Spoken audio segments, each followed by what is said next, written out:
I'm live.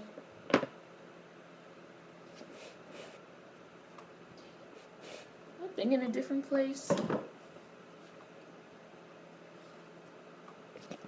That's funny. Hi. You know when you like always have the same setup? I think normally the iPad is, I think I have the iPad in the, reverse today. Hi. Hi. We're here. Hi, Neffy. Hi, Roderick. Hi, Louise. I was about to say Louise. Can't see. Lisa. Hi, the boy in blue. Oh, this hair. It's kind of flat. I slept with it in this pineapple last night. Hi, Warren. Because I didn't feel like taking my my hair tie out.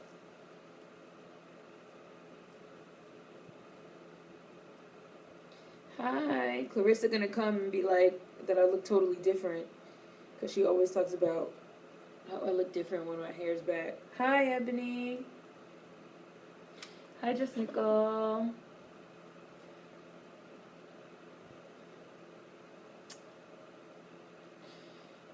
Hi, Roxanne. I finally watched Roxanne yesterday. Hi, Young GK4. Hi, Jaren. Are we driving home? We're watching Underworld Awakening, which is the one with Michael Ealy, which you guys have been saying you wanted to watch, and I've never seen it. Hi, Monica. Which you guys have been saying you wanted to watch, and I've never seen it. So we're going to watch it. So I have a couple of links queued up and ready to go, hopefully. What is going on? Emphasis on hopefully. Yeah, we're watching it today. Oh, you missed the dreads? I might grow a new set. I might grow a new set. Hi, Tim. Hi, Tim. I might grow a new set. I've been thinking about it. How did I feel about the Roxanne movie? I liked it. I thought it was good. She was great. The girl, I think her name is Shantae. Her real name. She was really, really good. She was like excellent. Hi. Hi, Warren. Hi, Ivy. Hi, Real Trini. Where did I get this? This is a scarf. I just put it on. It's not a headband. It's a scarf. I got it from Moni Squared, where I get all my hair stuff. Well, my skin stuff. It's a scarf. It's a hair scarf. Yeah, Underworld. Underworld Awakening. She looked just like the real Roxanne. Yeah, she did. They did a good job. I mean, everybody said that it was good, and I've been meaning to watch it.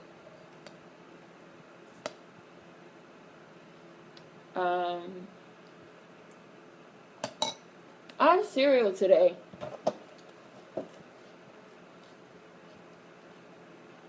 Cinnamon Toast Crunch. Hi. Yeah, I like those products. The Boy in Blue. I've been using them for a long time. Hi, Raymond. Yeah. When I visited my friend in Atlanta last year, I left my scarf there. I need a new one. So I bought this one.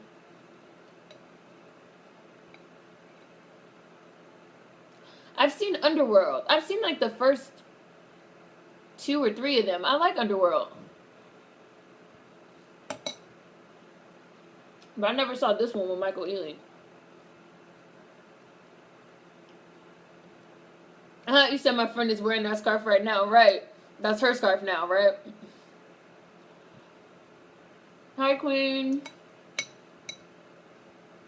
How's my pescatarianism going? Good. It's been like, what, 4 months?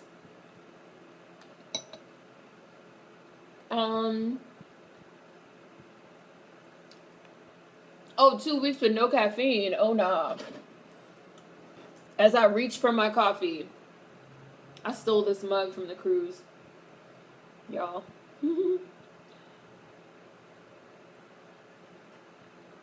No, you're thinking of Resident Evil. Resident Evil has Mila Jovovich.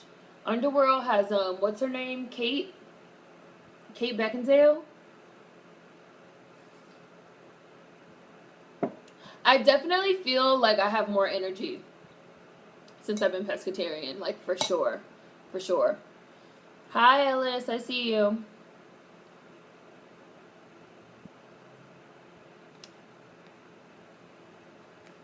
No caffeine.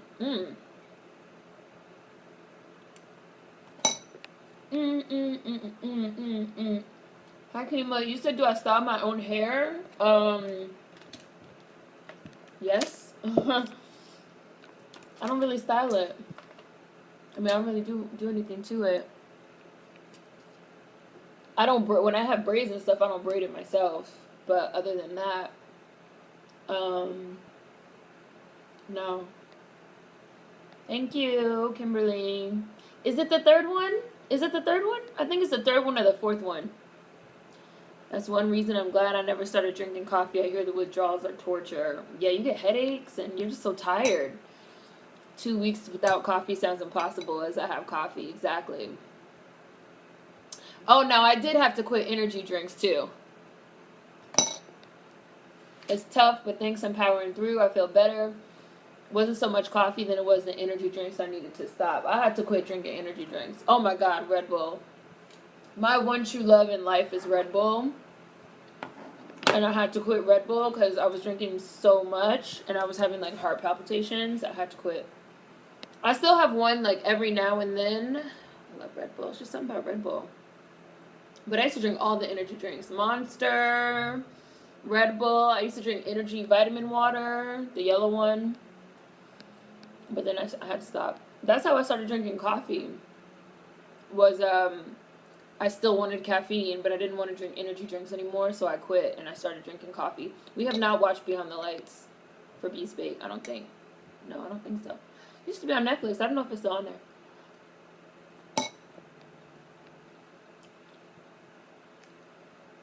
We don't talk about other YouTube channels.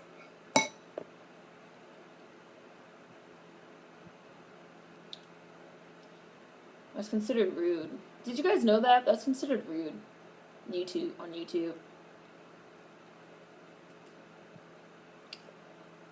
And like unnecessary. That's how drama and beef and problems get started. We don't like to do that here. The only thing about coffee is that when you stop drinking, you get horrible headaches. Yep. No, I don't have any alcohol in my coffee right now, but I do like to put alcohol in it, as you guys know.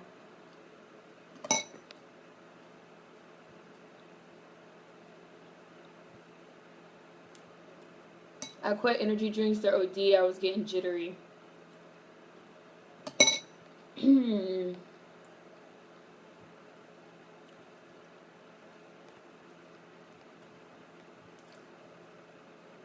But I do have a question for all of you guys that like to bring up other YouTube channels. Do you talk on those YouTube channels as well about other people? Like, I remember when I first got on YouTube, so like 4 years ago, I had like left a link to somebody else's channel on someone's channel, on a person's channel. I don't even know if that channel is still around. And that person like hit me up and they were like, you know, well, number one, when you leave links, this is still true to this day. They were like, when you leave live links in YouTube comments, number one, it goes directly into spam.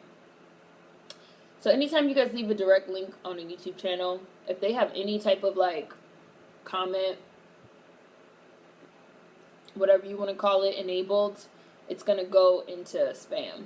They were like, so number one, when you leave links, they go immediately into spam. And number two, that's kind of like rude. And I was like, oh, what do you mean? And they were like, oh, well, because I was like, oh, I don't know.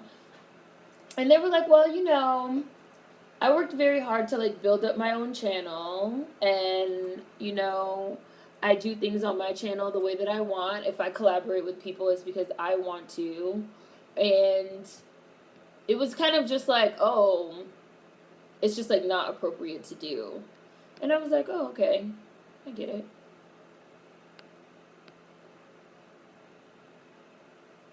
I'm trying to quit sugar, but I'm really addicted. These healthy sugars don't do it for me. I started sweating and shit. Hi, Alex.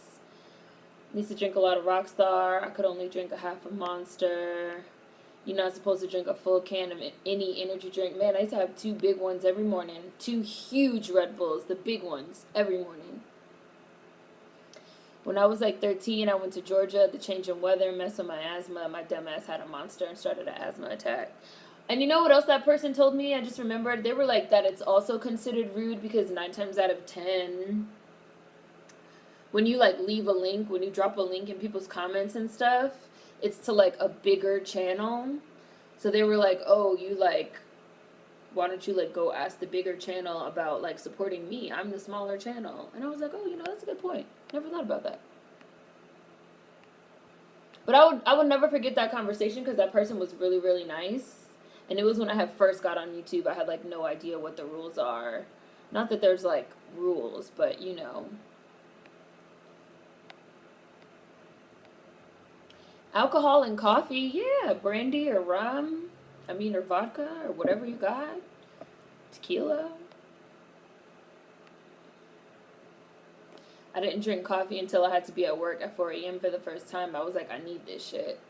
I used to be addicted to Red Bull. Monica, I just don't say names. Yeah, and it's just like, don't say names.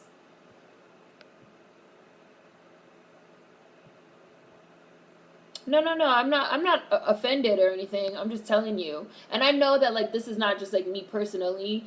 That's like considered in poor taste to do on YouTube, like period.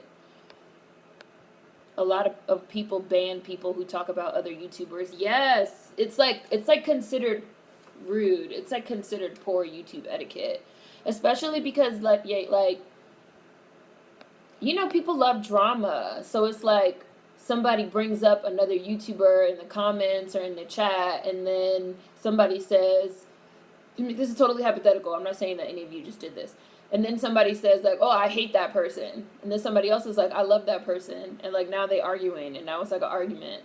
And now people go maybe and tell the other YouTuber like, oh, on such and such's channel, they're talking about how you suck. You know, it's just like, it almost like can create conflict out of nowhere, and it can create conflict for the content creators that they didn't even ask to be in because somebody left the comment. It's just better to like not do it.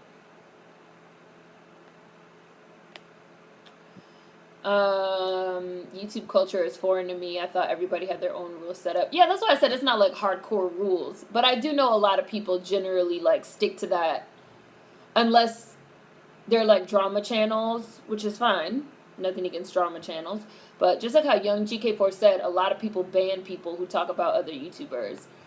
Unless you like talk about other YouTubers and stuff, like that's what you do on your channel, a lot of YouTubers don't like it. The person that I was having the conversation with when I first got on YouTube was like an ASMR, because part of how I got like really into YouTube was I got into ASMR because I was having trouble sleeping. And I had went to this yoga class for insomniacs. And they were like, oh, somebody there, another like person in the class was like, oh, you should try ASMR. I was like, what's ASMR? They were like, oh, you should just like watch some videos. It's what is it? Automated sensory meridian response or something like that, like a relaxation technique. And they were like, they have a whole bunch of videos on YouTube. And so I started watching ASMR videos on YouTube. And one of the channels that I really liked, I got a recommendation for another channel, but the other channel was like a lot smaller.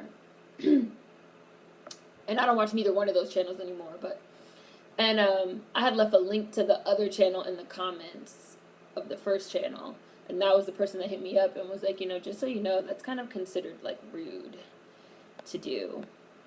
And I was like, oh, I didn't know. We almost lost Seren with them 2 energy drinks. I used to buy the biggest can of Red Bull, the 2 biggest ones. I'd buy them sugar-free, like, oh yeah, sugar-free, I'm doing something. I have one at 8, and then I'd have one at 10 to like get me through the, because I'm really not a morning person, to like get me through the morning and like get me through the day. But then like by the afternoon, my heart would be bumping. Did you hear about that kid that drank a liter of Mountain Dew, 2 Red Bulls, and a Starbucks Frappuccino? He had a caffeine overload and died. I believe it. I remember when they banned Four Loko. I remember hearing about that story. Energy drinks are nasty.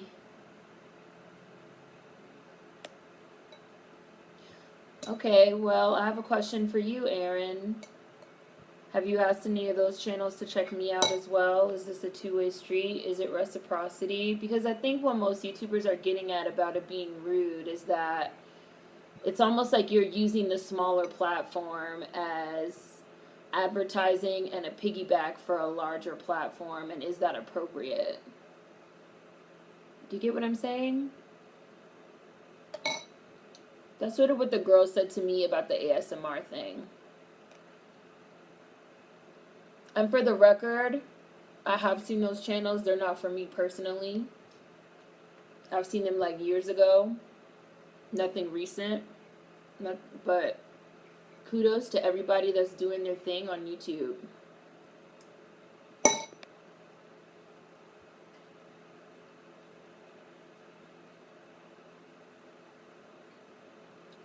I think I mentioned other channels when I think there would be an agreement, but I guess that's tricky because there's an assumption that it's always true. Oh, I guess that's tricky because that assumption isn't always true, and then it might cause drama. And then it's also like, what if another channel, you know, what if you get associated with another channel, and then that other channel does or says something that you don't like, but now people associate you with that channel or something that you don't agree with. But, you know, and it just, like, causes too much drama. It just causes too much drama. And then people being like, well, did you see the other channel said this, and your channel said that, and what do you think about this, and what does the other person think about that? It just causes unnecessary drama for no reason, as far as it breeds chaos. Hi, Davey, I see you.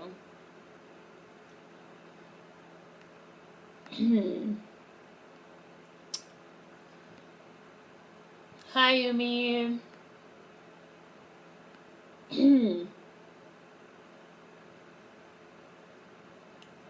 Drama channels have helped me catch up with the drama with the beauty channels recently. Right, like now I watch some of them. Just for like entertainment. And some people like that's what they do, like that's the genre. Like, oh, this person did this person said that. That's not what I do here though. But it's nothing personal. Like, I don't want anybody to think it's anything personal against any other channel. I just feel like it's just easier. It's just easier to just, like, not even get into that. I don't have no problems with anybody on YouTube. I have no issues, no drama, no personal problems. I'm not, like, against anybody on YouTube. I don't, like, not support anybody on YouTube. Like, I just, like, stay out of everything. I just, like, sit. I always think to myself, like, I just sit in my little corner of the internet, my little pocket of the internet. I say my thoughts. I say what I think. And I also don't like to watch too much other, like, channels. Like, I watch a lot of, like, different types of stuff. You guys know I'm, like, really into urban agriculture. I watch a lot of that. I watch a lot of ASMR. I don't like to watch a lot of, like, social justice or whatever.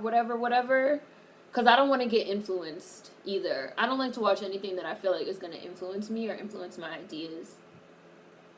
I kind of like to, just like how when I do my music reviews and my movie reviews and all my reviews, I don't read anything. I don't watch any YouTube, anything. I like see the movie or I listen to the album or I watch the show. I write down my thoughts. I film my review. And then if I'm going to watch some reviews or read some stuff after, because I don't like to be influenced. I feel like a lot of YouTubers cause a lot of drama, but then when they actually debate, they just try to agree with one another and act like it was all a big misunderstanding. It's easy to get strikes on YouTube. Hi, Gary. Sometimes it's more about causing drama for views than anything else. That's crazy because other YouTubers love talking about you. They stay making content bashing you and don't get banned as trash, right? And that's another thing. Like, I don't want to participate in, like, talking about other people for views. I think that's like whack. Other YouTubers, I think that's whack. And I don't even like that whole like, I feel like it's leeching. I've talked about this like years and years ago. Like, if you can't come up with original ideas and original content, you are not a content creator. You are a leech. Your whole channel is people that their whole channel is making response videos to other people. Not even just me, like, but making response videos to other people and talking about what other people said. So it's like other people are coming up with ideas and concepts, and your whole channel is just like response videos. So that means if that first person stopped making videos, like, you wouldn't even have a channel. Like, you're a leech. Like, that happens a lot with like really, really big channels, like people that have like millions. Like, if you have 2 million, I just picked that number randomly. I do not have anyone in particular in mind. If you have 2 million subscribers, you're like a large channel. Just from like the sheer size of your channel, let's say 10% of those 2 million subscribers like actually secretly hate you, right? And they like hate watch, and they only subscribe because they like hate you. If somebody makes a channel where all they do is make response videos to you, bashing you, they're gonna have like a built-in fan base, which is that 10% of people that hate you. What is that? What is 10% of 2 million? You guys know I'm not good at math. But like, whatever that number is, like, that could be like your automatic fan base that you're gonna have just because people are gonna like watch your shit because you're like bashing that other person. But like, you're not a real creator. Like, you're a leech, right?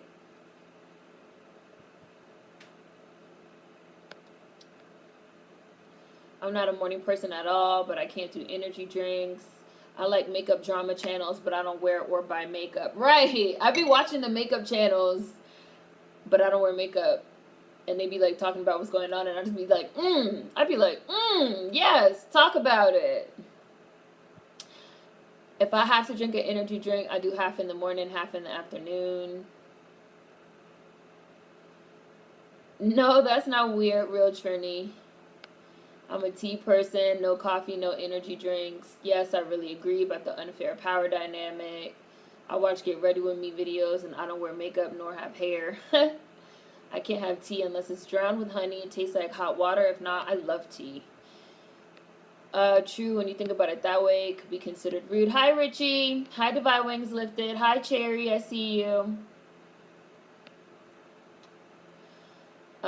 Dang, I hadn't thought of the problems being associated with another channel. Yeah, that's intense. Hi, Brittany. I see you. Hi, Earth Mother. I see you. We're watching Underworld Awakening. We're gonna start in about 5 minutes. Underworld 3. Okay, it's the third one. Okay. That's the best space to be in. Thank you, Cherry. Hi, Casey. It's just unnecessary. I love social justice and political channels, even though I don't always agree. It's nice to hear a new perspective and new thoughts. That's how I grew onto you. Yeah, I mean, I think it's good. It's good. I think it's good for people to watch. I would never tell somebody to not watch anybody or anything like that. I just mean for me personally. I mean, and I watch stuff. I'll watch stuff like after the fact, like I said, like after I film my own video or something, like maybe, but like for the most part, no. Yeah, just stay true to yourself. It's a really good way to keep centered on your individual experience of something. Hi, Zafuri. Oh, I missed it. So, people have built up their viewership talking about you. Exactly. It's whack. Bottom feeders. They come in my recommendations a lot, and I'm sick of it. Wish I could block whole channels. You can block channels.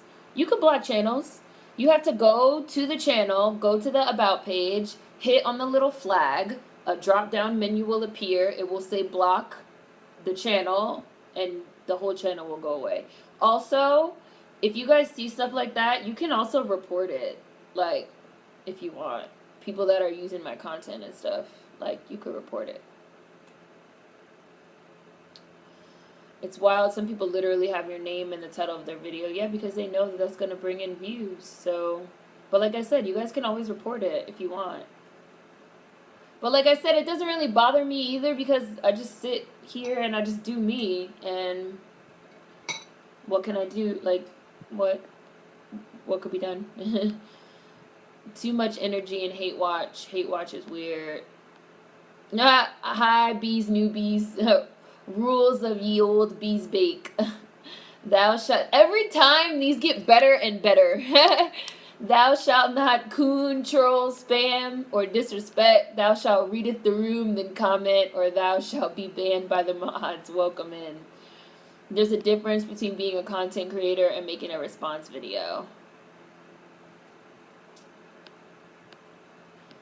Oh, I'm gonna start. Where are the headphones? There they go. Hi, Mar. I see you. Left. Somebody said 20,000. Oh, 200,000. 200,000? That's how many you would be?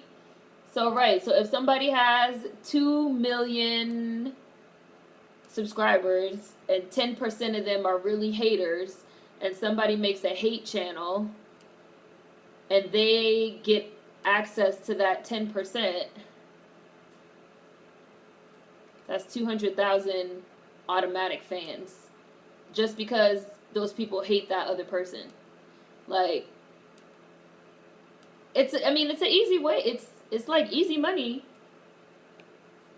I'm starting. What is this Jaws sounding music? Dun dun dun dun dun dun. Da-da-da. I see somebody just got blocked. Hi, Mulatto.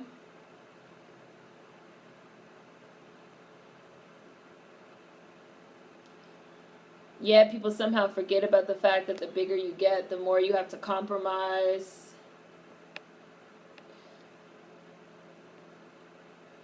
I've been trying to make videos, but it's frustrating. Did you ever get discouraged trying to grow your channel? No, because I never tried to...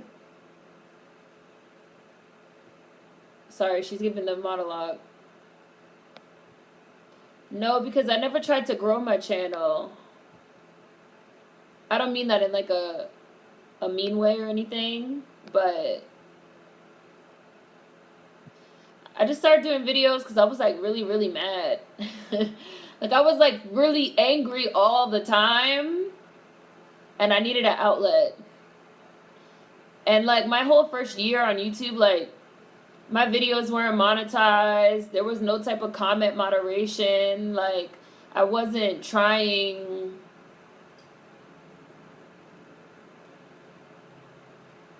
to do anything except just say what I was thinking. And people just started watching, and then people started having really good conversations. People started having really good conversations in the comment section. She killed Victor. And so that was when I started commenting and stuff. But it just has to be something that you really want to do, or else it's not going to work.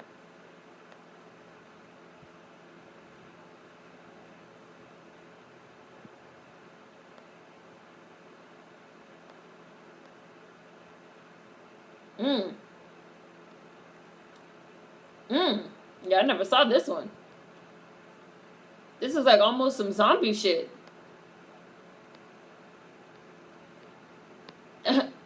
Did someone say Underworld? I fuck with black gaming channels and movie channels. Drama ain't it for me unless it's my faves. I've been watching a lot of like the music review channels recently.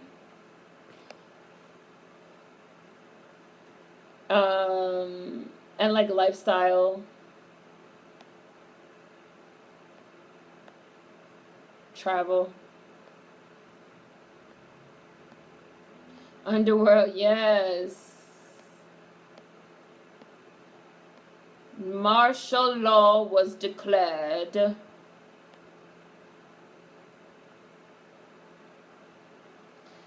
What is cold tummy? Have you guys heard about the cold tummy issues? I was talking to my friend and she said that she's starting to drink hot things with her cold meals so that her tummy isn't cold. I know they say that like Eating and drinking stuff that's too cold is not that good for you. Like, I don't really like to drink cold water, just unless it's like hot. I prefer my water to be room temperature. Damn, they like killing all the vampires and the werewolves. What? What's happening? Oh, so now it's about to be the vampires and the werewolves together against the humans?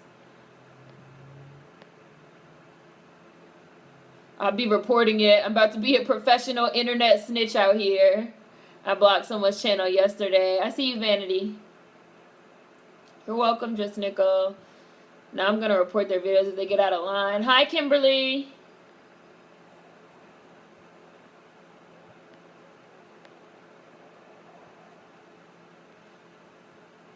I don't have enough energy to follow someone I don't like. I'm going hunting after this. I'll be reporting and blocking everyone who uses your content, especially for hatred. Yeah, report them and block them. And that's also how you report whole channels.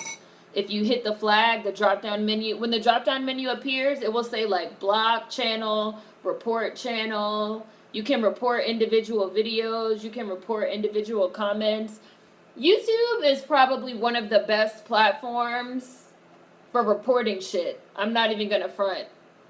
It's just, you just have to know that the tools are there and know how to use them.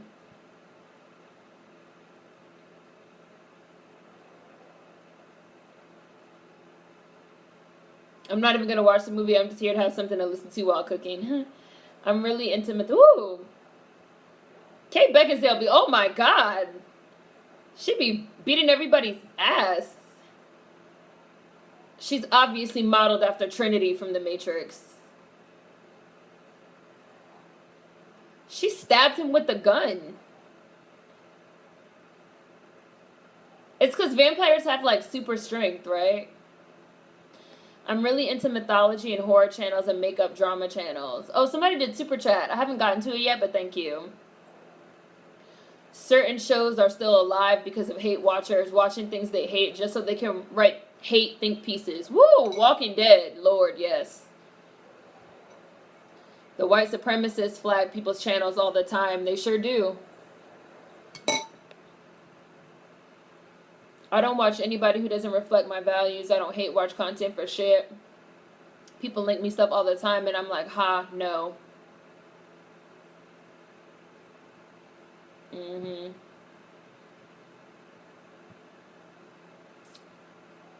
Michael Corbin. Hi, John Johnson. Yeah, I love going back and watching your first video. I was putting videos up like every single day, like, and another thing, like, I was so angry. And I was so angry, like, from jump. That should be so funny when people be like, why are you so mad? I'd be like, have you seen my videos? Are they gonna kill Michael within the first 5 minutes of the movie?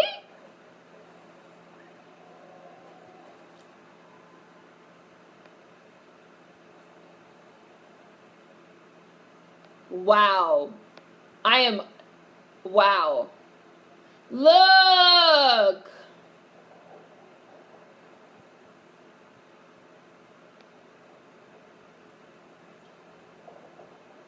How are none of these bullets hitting her? Movie magic.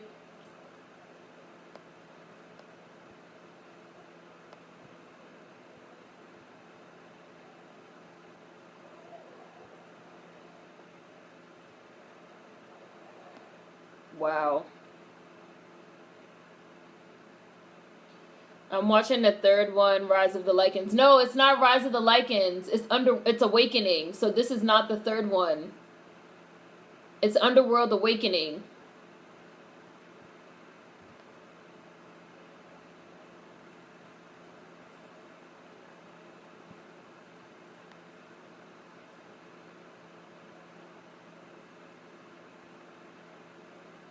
I wish I knew enough people to do some short films because I have a lot of ideas. Awakening. Underworld Awakening. This man was just about to shoot a baby with a crossbow. I never seen this movie either, Queen. I watch YouTube for documentaries.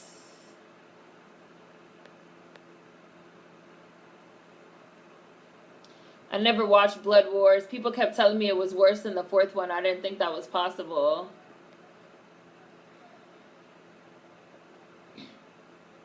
Oh, wow.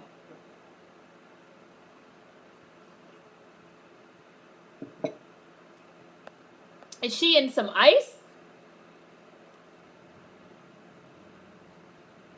Oh, I see you. I see who did Super Chat.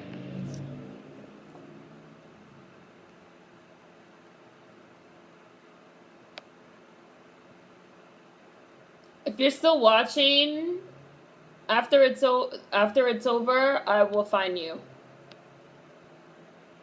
Because I can't open anything while I'm in the live stream. Hi, Deadman Animations. I love room temperature water. I prefer room temperature too. No ice in my drinks. Yes, apparently if your tummy is cold, it diverts energy away from you. It's bad for your system. Now, see, I believe that. Because like I said, I've been heard that about cold water. So I believe it.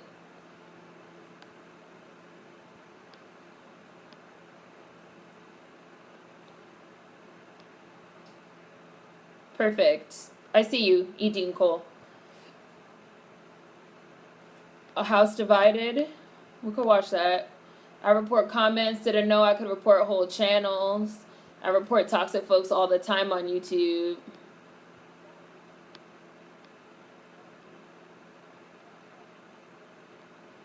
Oh, you remember this movie? I never saw it. I'm watching it.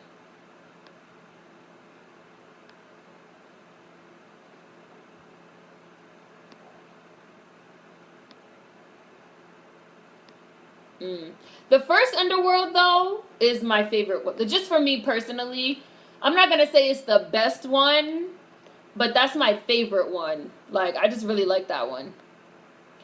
I should go live more often. Go live every Sunday.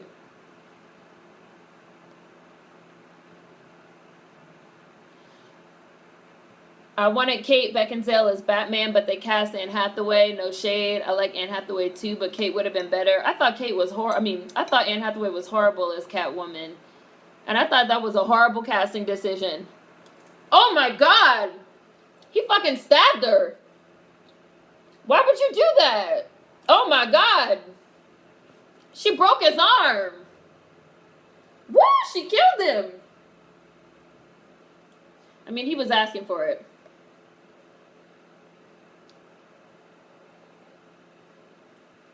I see they got right to the point with this movie.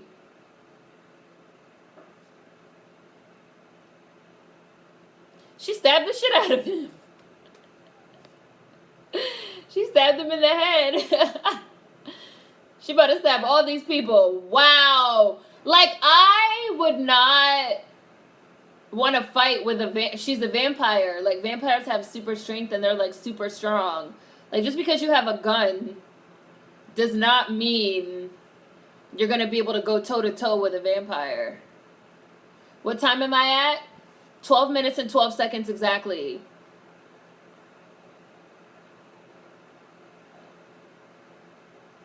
She's trying to, like, get out of the facility, and she's, like, killing everybody. Right, she is a beast. And she got this, like, scalpel.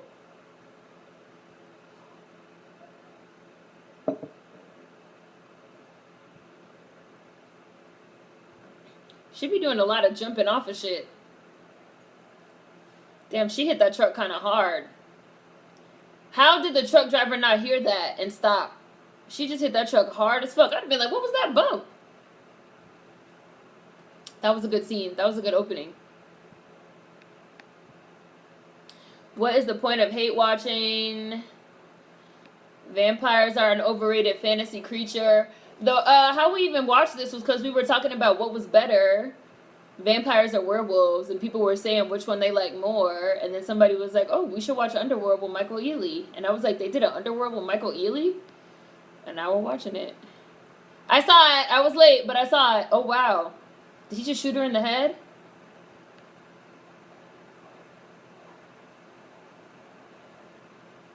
She bit him.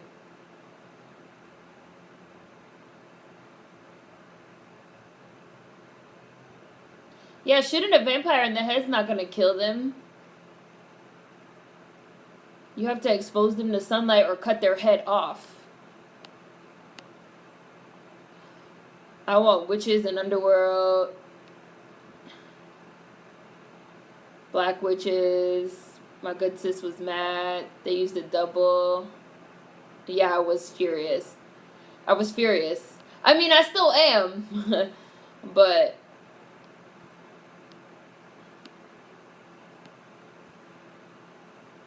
sometimes it's good to watch people you disagree with to a certain extent because you can hone your own opinions and also sometimes change a bit if you really hear something that makes sense. I agree with that. But I don't think that that's the same as hate watching someone that you really do hate just so you could, like, write shit about them or make response videos to them or make a whole career out of hating somebody.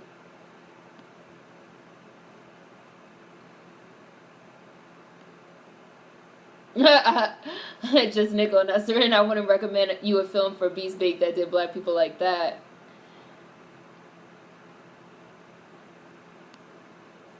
How'd you get in there?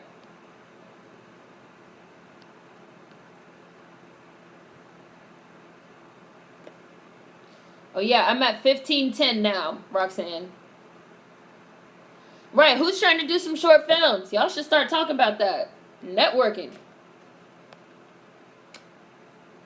This is the fourth one, Underworld Awakening. Okay, this is the fourth one.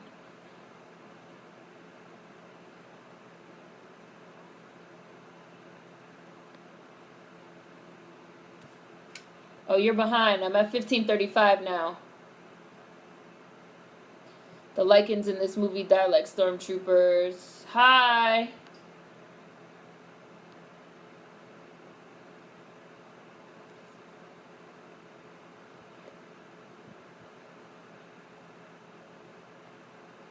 Oh my gosh. This one is quite, like, bloody and gory.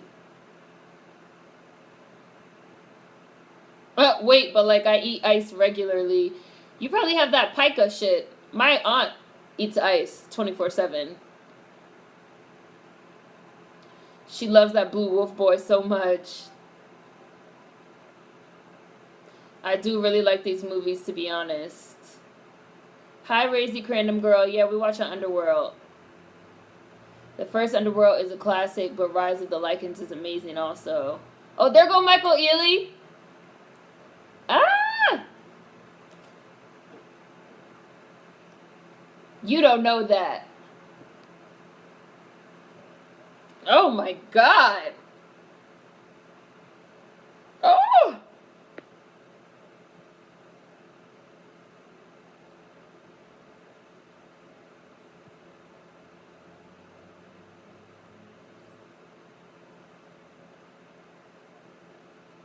So, bitch, relax.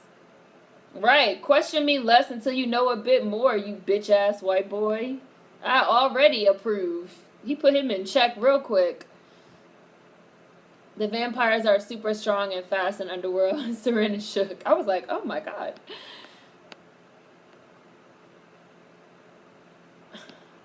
Oh, no, not Michael Ealy. When I said that Michael died in the first 5 minutes, I meant Michael Corvin. Sorry. Not Michael Ealy. Sorry, that's confusing, isn't it?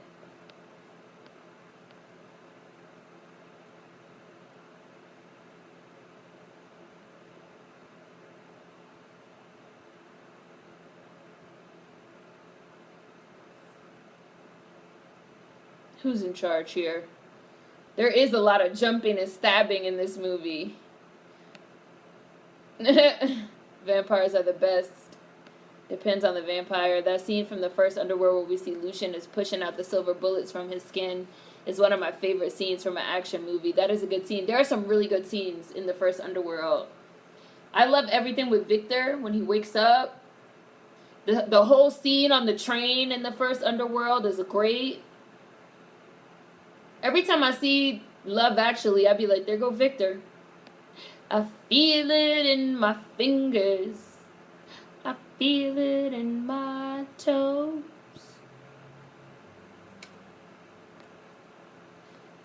Something else escaped through a window. Vampires are the bad boys of the supernatural world. Humans want to love and change them, but they'll just kill them. Damn, this movie's violent. You know, it also depends on how you define vampires, like what version of them you mean. But yeah, drinking blood doesn't seem like a good time no matter what, in my view. The best immortal creatures are fucking the people that could live forever and tuck everlasting. They just regular people that chill and mind their business. They get to sleep, they get to eat, they don't have to bite anybody, they don't transform into anything else. They just live forever. Out in the woods. I'll take vampires over werewolves any day, but vampires drain me, no pun intended. Haha. I mean, I love witches, obviously, but...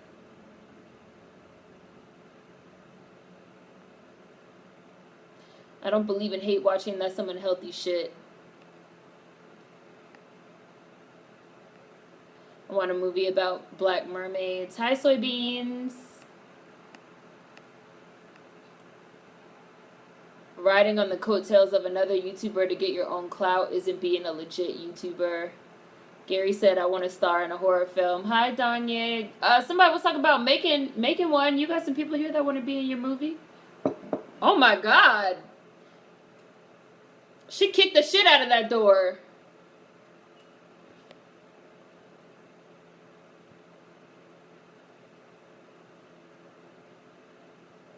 She better throw you out that window.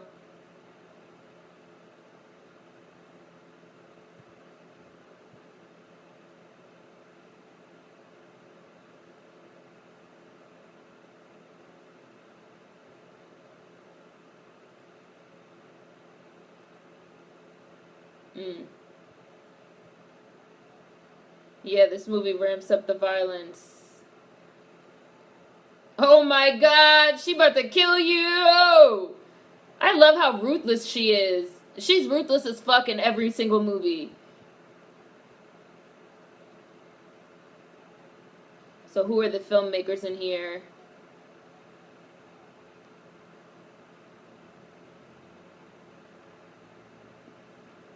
She really killed him.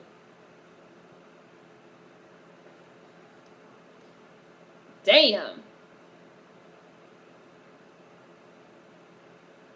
Oh, so this is like Michael's perspective. Not Michael Ealy, Michael Corvin. Oh, she's near him.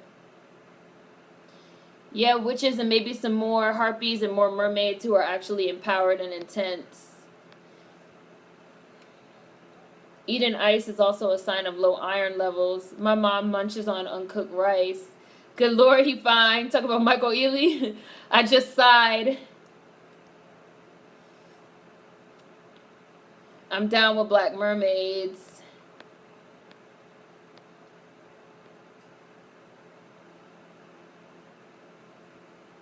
Is this the dude from fucking Divergent?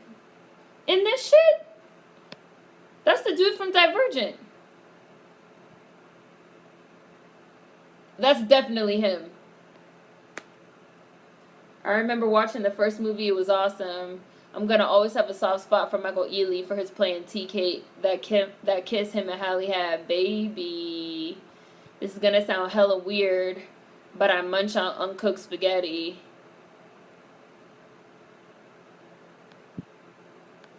Hi, Clint. I'm watching Underworld Awakening. I'm at 22:32.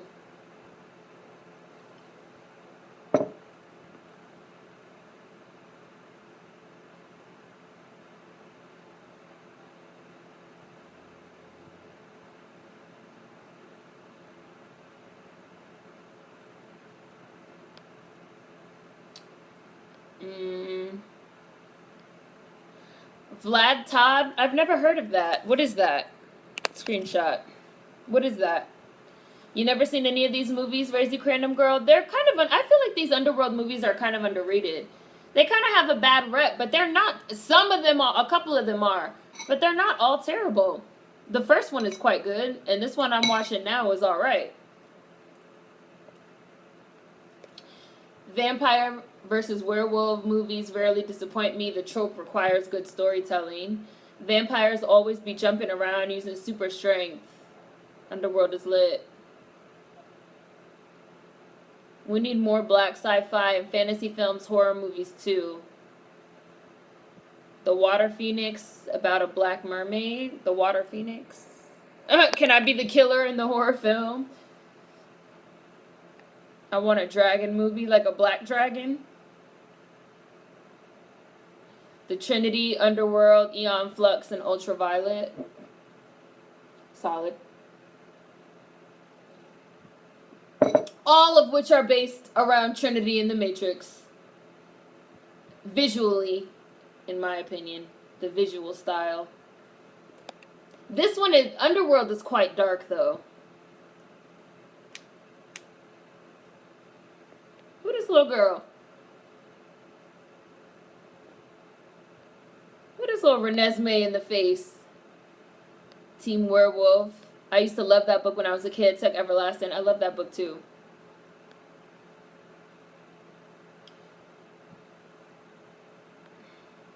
Witches and Mermaids all day.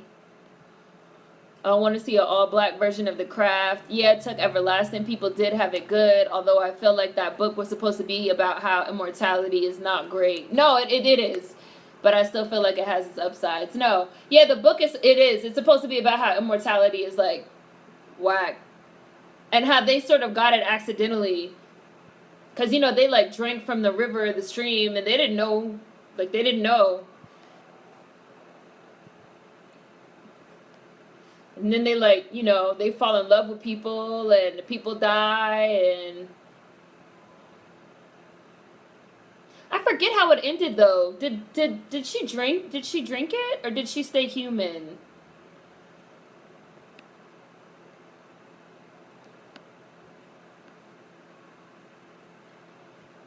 The vampires in True Blood were nice. People would get high off their blood. It had healing abilities. Jason and fucking Marlena from Cloverfield getting high on their own supply. Being a witch would be awesome, but it depends. This is like some Constantine shit right here. The werewolves are jumping on cars and they're like out in the street. These are some good special effects.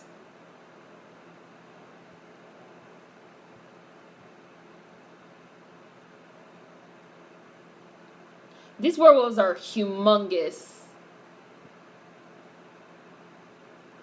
How do you guys feel about the design of werewolves, like here and like in Harry Potter, as being a little bit more like human, like humanoid, as opposed to like in Twilight, they're like wolves.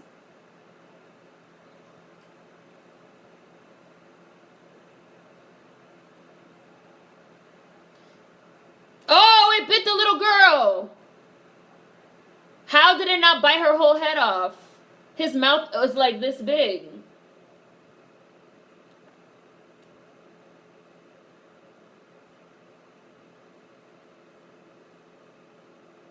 Okay, that is not a little girl.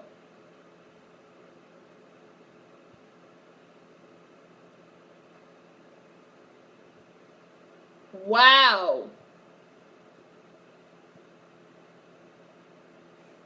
Wow.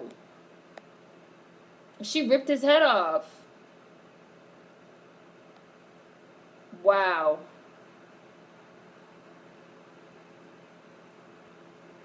Oh, so when they die, they turn back into their human form. Wow. I'm gonna have to refill my... I'm about to pause it and refill my coffee. Shit's mad real. Jeez. I wasn't expecting that. I like them being humanoid. It's scarier. I love humanoid werewolves like 2010's The Wolfman. There are different kinds of lichens. Humanoid werewolves are better. The less CGI needed, the better for me. I like the wolves. Miss me with the half-human shit. Hi, Janae. I see you. I like the Wolf Among Us version. I like both types of werewolves. When I think of werewolves, I think of the Underworld version, humanoid creatures instead of full-on wolves. They kind of remind me of the design of Harry Potter, like when Professor Lupin turned into a werewolf. That's what these kind of remind me of. Aren't werewolves supposed to be bipedal humanoids? Humanoid werewolves are creepy. What kind of gruesome film is this? I paused it. I like that in Twilight, even though they were full wolves, they were gigantic, but I've always preferred the Wolfman, half human, half wolf hybrids. Van Helsing and Underworld did it best for me. The best werewolf designs I've seen were the Wolfman and Underworld. Honestly, the humanoid werewolves creep me out, but you could do more with that. An American Werewolf in Paris, too. Yeah, we're paused. I like the Werewolf in Paris, too. I like the humanoid version. It makes sense to distance them a little from actual wolves. R.I.P. Lupin. R.I.P. Lupin. Small werewolves are unnecessary. Might as well be normal wolves. Go big or go home. I paused at 27:52. She just ripped this. The little kid just ripped this man's head off. I was surprised. I'm about to refill my coffee. I need a refill after that scene. 27:52. I'm paused. Hold on. I'm gonna be right back.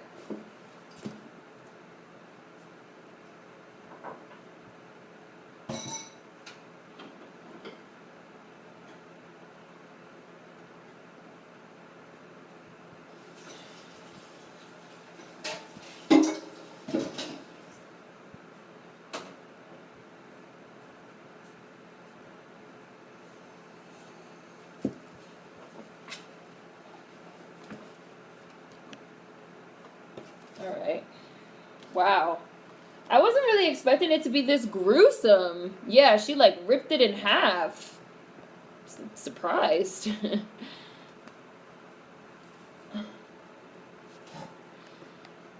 Alright, I'm about to push play. 27:52. Play.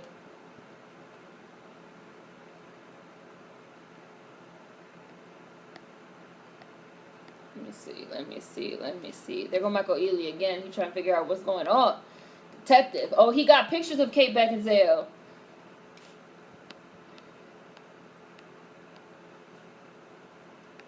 That door had it coming. I just saw that one when she kicked the door. She kicked the shit out of it.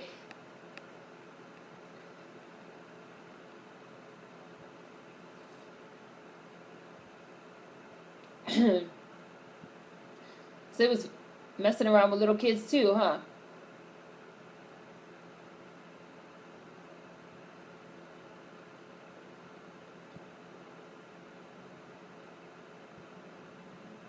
I'm firmly of the opinion that people who hate watch stuff are truly miserable with their own lives. How else could you find pleasure in intentionally inducing negative emotions like that? Oh, that's...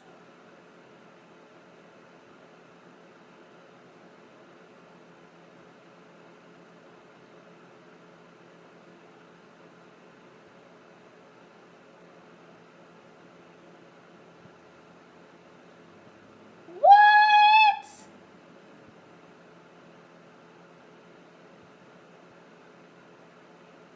What?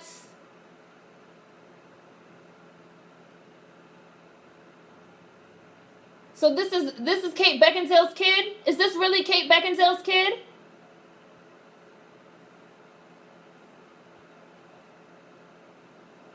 What? Plot twists.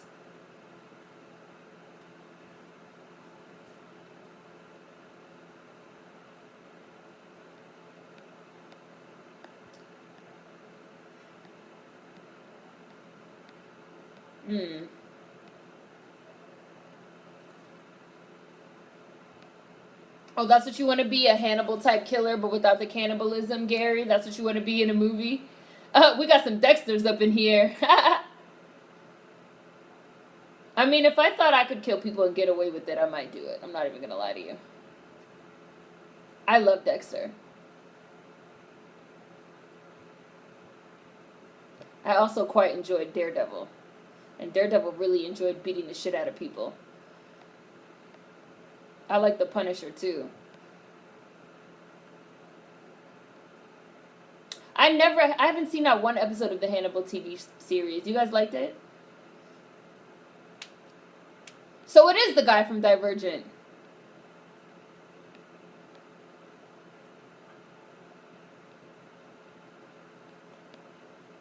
The little girl in Underworld is 1,000 times better than Bella and Edward's plot device offspring.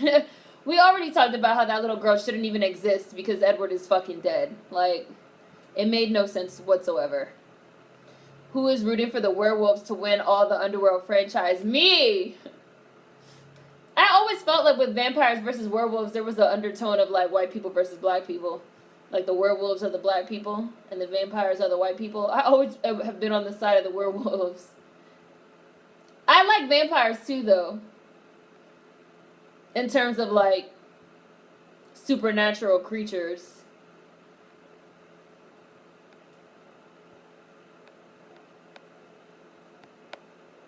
Idris as a dragon. If Idris is going to be a dragon, I demand a naked scene.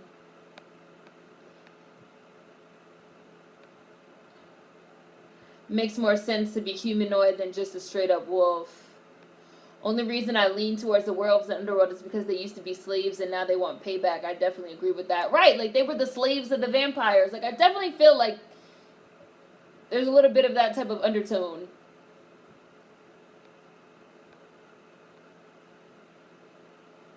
Oh my gosh, they're talking in Italian. I don't have any subtitles.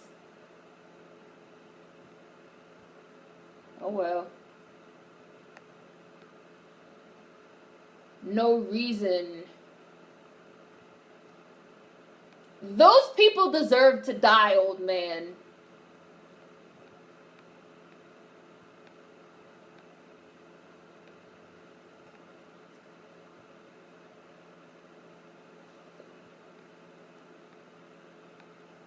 I like the Wolf Among Us version. What kind of gruesome film is this?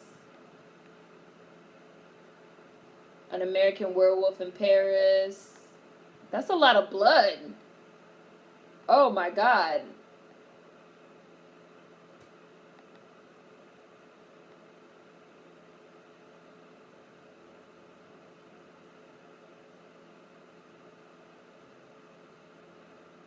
Yeah, why isn't she healing?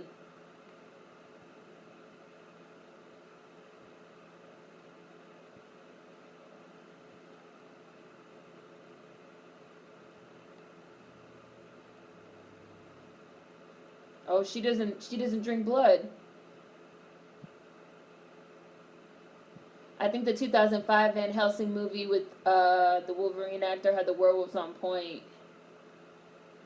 Hugh Jackman? That had Kate Beckinsale too.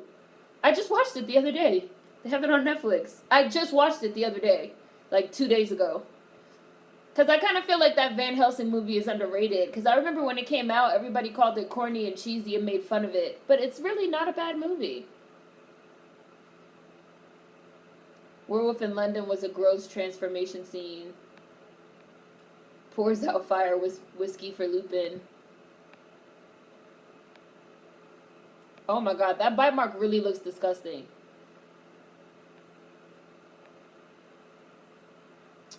Just Nickel, I'm liking it.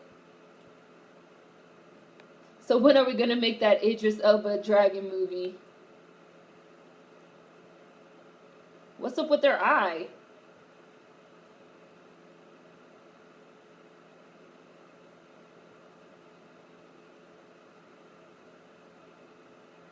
It's a vampire and a werewolf.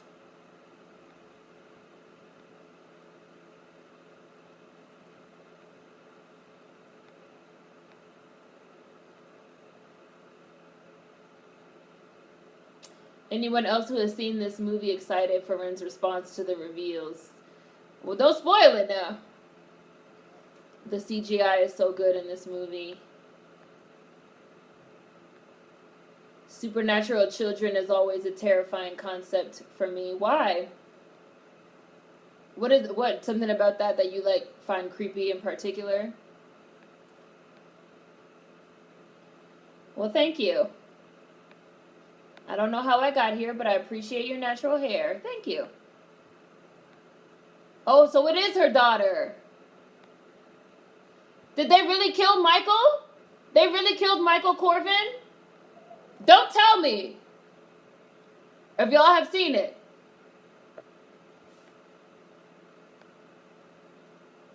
Is this her daughter with Michael? Don't tell me, y'all. I'm just throwing questions out there.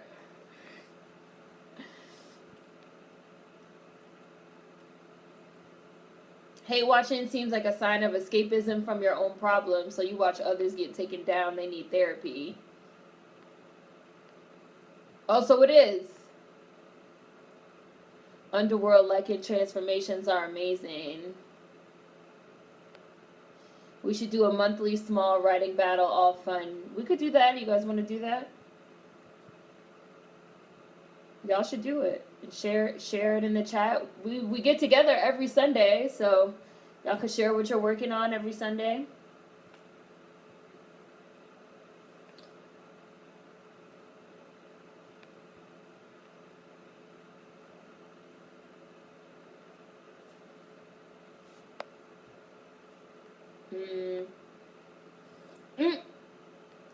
We need to watch more movies Seren has never seen before. The reactions are great. This be me watching I be in the movie theater like, oh, I don't like talk, but these be my reactions. When I'm at home though, all the time, I talk to myself.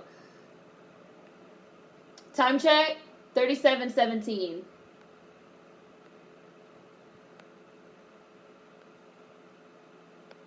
Zafuri, you're probably already better at giving a movie a clear beginning, middle, and end than Spike Lee is. I mean that with all of the shade. All shade, all tea. Daredevil was the best Marvel series on Netflix. The first season was everything. Everything. Even though fuck that bitch Karen. It's wild how a character that I liked, like a person that I liked so much on True Blood, because she was great as Jessica on True Blood, I could hate her so much as fucking Karen. I guess that means she's a good actress. Just like fucking, what's her name? Lori Grimes. I hated her as Lori on The Walking Dead. But I loved her so much as Sarah Tancredi on fucking Prison Break. Like, she was really that bitch on Prison Break. But she was like really, like, she had to go on The Walking Dead. Like, damn, people can act. I liked her on Colony too, which I think got canceled recently.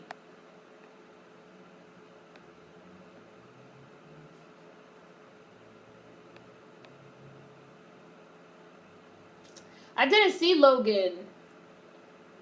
I heard it was like really extremely violent.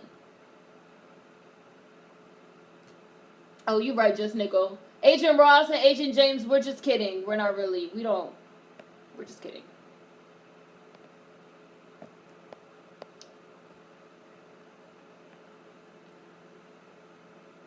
Hi, Naked One.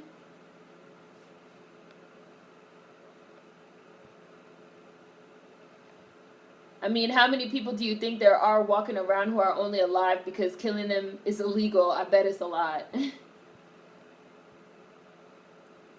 Hannibal series was aesthetically beautiful, and I'm a little disappointed that it ended. I really wanted Netflix to pick it up.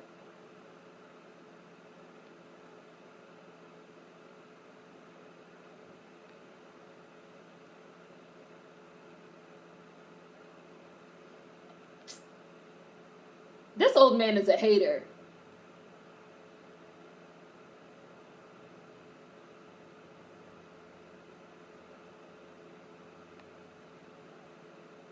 Oh. Coward.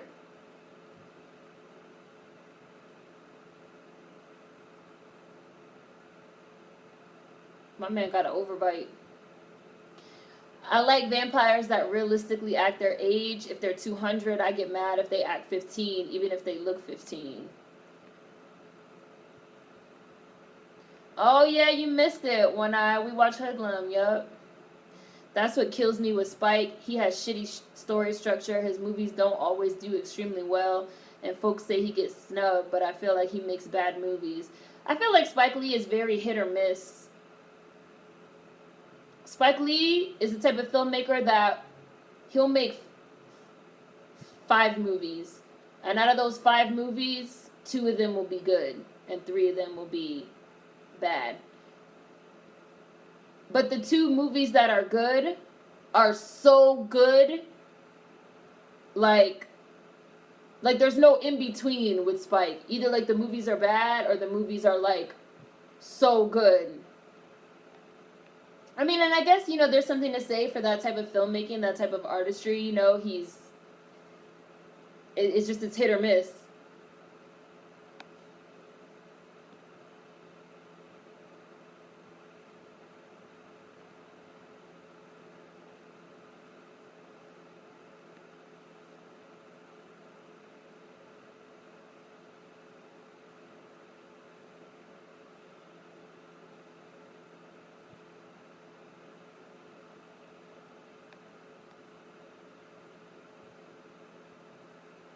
Have you guys seen The Covenant? I like The Covenant. It had male witches, which we hardly ever see. Like the Quizmaster and Sabrina the Teenage Witch. You guys realize it's almost, Halloween is tomorrow, right? It's September 16th. Halloween is tomorrow. Remember last year we did, every movie for Bees Bake was a horror movie with a black woman lead. You guys want to do that again this year? Sherry, and we're watching Underworld Awakening. Kevin Grievous, a black man, created Underworld, and he himself was a werewolf in the movie called Raise.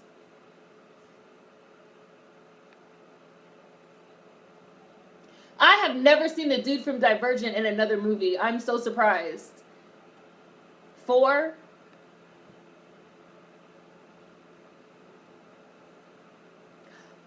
Sado Numsi. My dear sweet brother Numsi. That's my movie. They used to have it on Netflix. I've seen that movie 500 million bajillion times. I said, I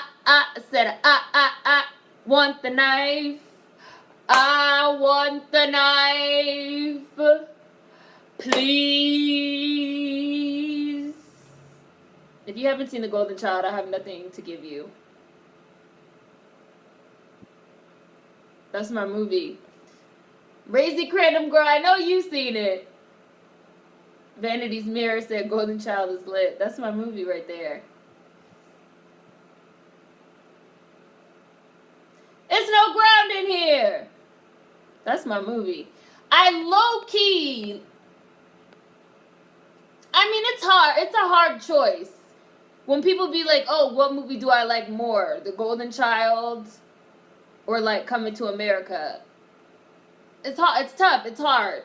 Like, everyone likes Coming to America. It's a classic. But The Golden Child is really fucking funny. And I feel like that movie is extremely underrated. And I think maybe when I was little, I liked The Golden Child more. Because I kind of feel like The Golden Child was funnier. That was loud.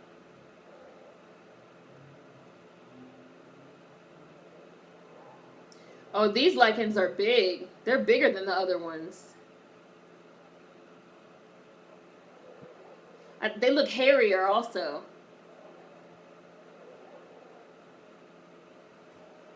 Can you hear it? It's loud. Let me turn it down some.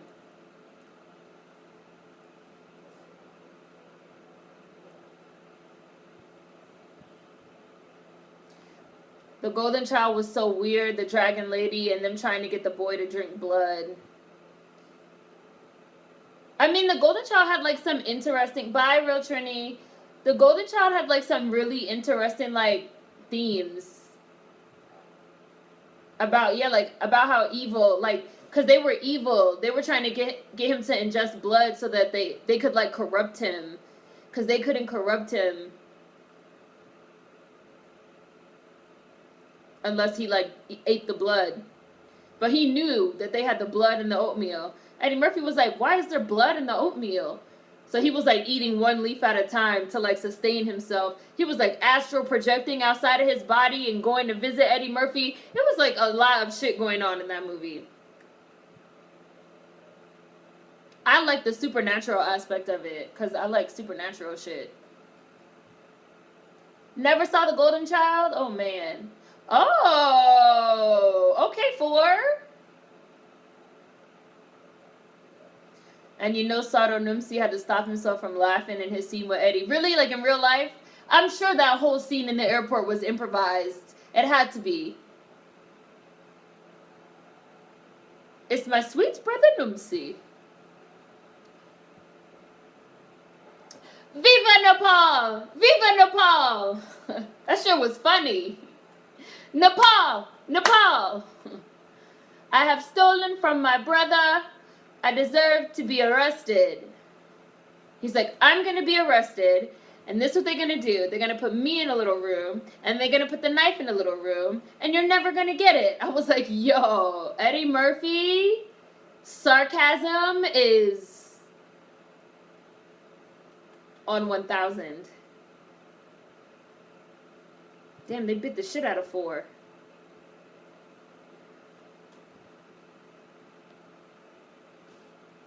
That movie is hilarious. You never heard of The Golden Child? That's what I'm saying when I say The Golden Child is underrated. Like, that movie's funny.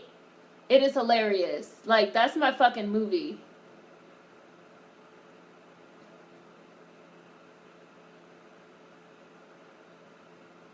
The Snake Lady scene was scary, and the Golden Child and Trading Places are his early underrated movies.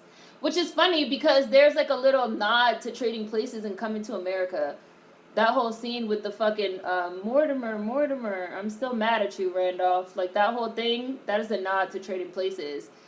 So if you haven't seen Trading Places, there's no way that scene makes sense in Coming to America. Oh, this shit is like a monster. It's like a monster werewolf. This shit is like a real beast.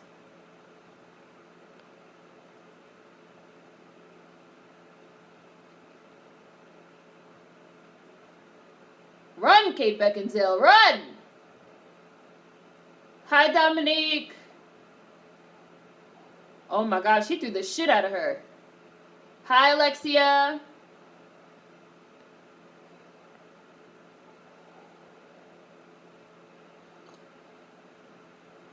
Kate was there, but she wasn't as much of a badass, but overall it was great, and she did a great job in Van Helsing.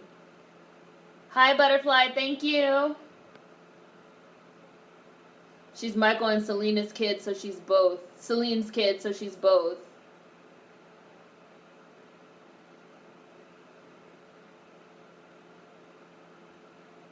Yeah, I feel like a little bit of corniness in these type of movies is actually really great. Yeah, they're like not B movies, but like that's the genre.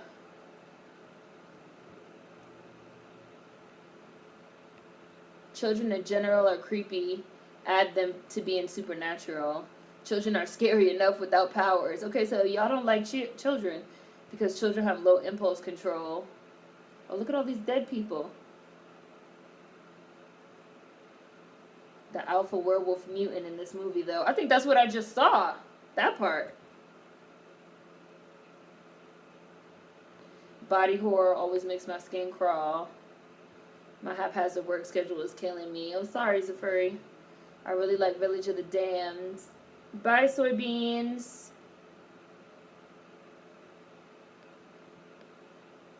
Yeah, we're watching Underworld, Dominique. Awakening. I know I'm late. Get into your comment.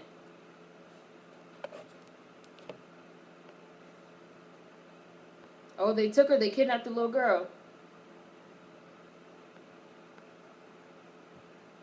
Wow. Really? Kill this old man, please. Kate Beckinsale.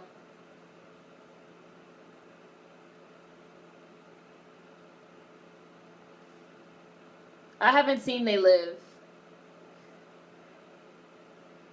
Me and 90% of these wild-ass movies. Yo, what the fuck is going on?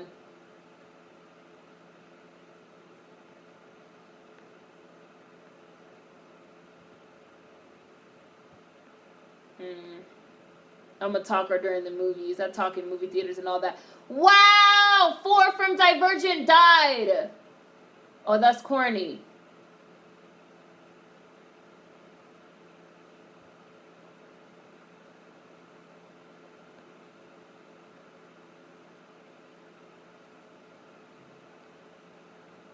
When y'all were talking about black witches, it reminded me that I got cussed out by Cat Graham on Twitter. What she cussed you out for?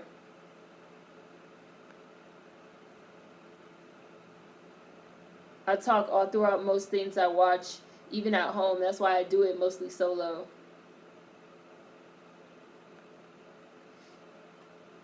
Yeah, Karen really pissed me off, especially since she replaced the black character. Don't even get me started. I think I did a review.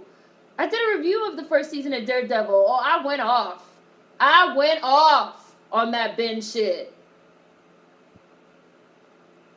Laura Grimes has ruined me for Prison Break rewatches. You be watching Prison Break like, Sarah, you that bitch, but ooh, Lori Grimes.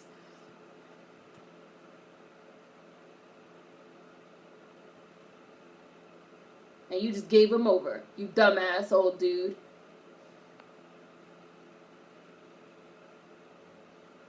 I prayed for Lori's death on The Walking Dead. Everybody hated Lori.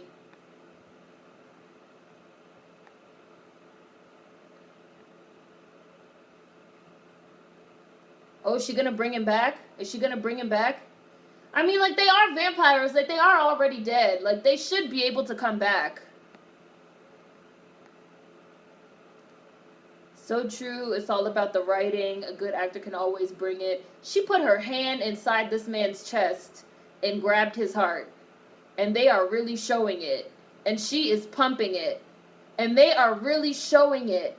I could not have watched this in the movie theater. I would have been definitely talking in amazement.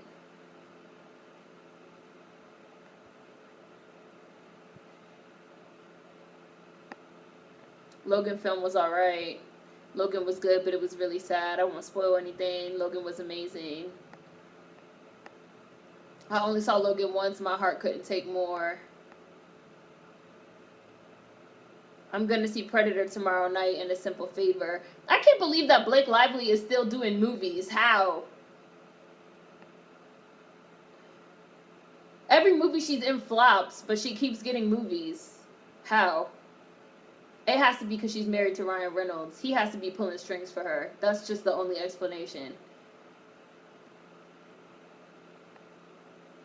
The better question is, who liked Lori?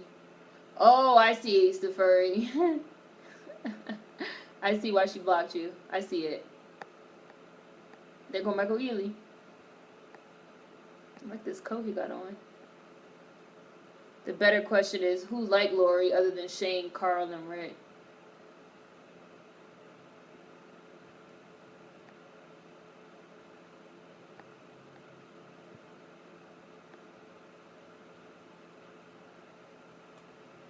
Just a feeling.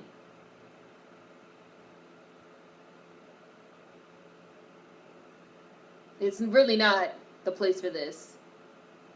I hate parking garages. I feel like I have like a weird phobia of parking garages. I feel like parking garages are rapey death traps. Like, I always feel like I'm going to get murdered or raped in a parking garage. Maybe I've seen too many movies. Because bad things always happen in parking garages. And from the practical side of things, people are always driving in there like way too fast. They're zooming around corners. They don't be having their lights on. They be running people over. I hate parking in parking garages. You smart, Michael Ealy.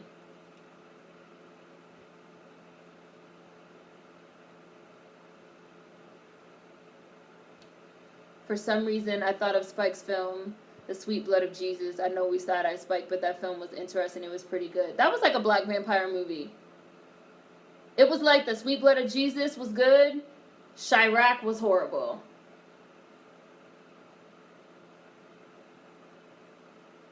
The one with Kerry Washington and what's her name from Heroes was horrible. I heard Black Klansman was good. It's like very hit or miss.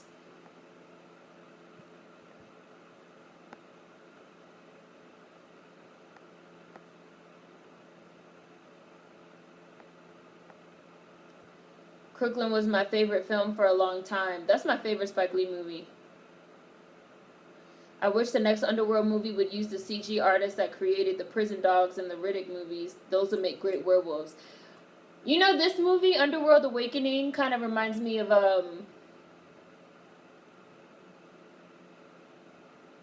fuck is that movie with Ethan Hawke about vampires?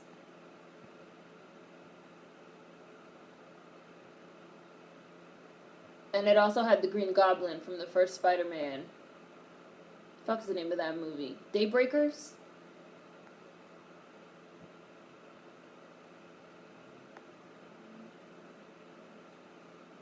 I can't cancel Spike completely because I love School Days. I like the Netflix show She's Gotta Have It.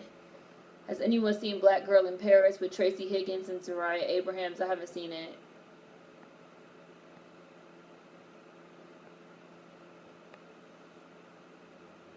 I was like, did he really just die? Werewolves can't die. I saw The Covenant. It was good. Raised My Husband. Oh. Why does this dude look like a vampire version of House?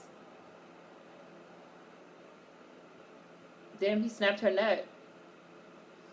I do very begrudgingly give Spike respect for his good work and what he means to black directors, but I can't stand his ass and I don't like most of his catalog.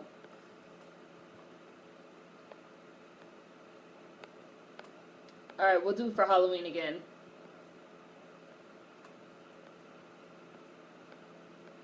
Golden Child was the bomb.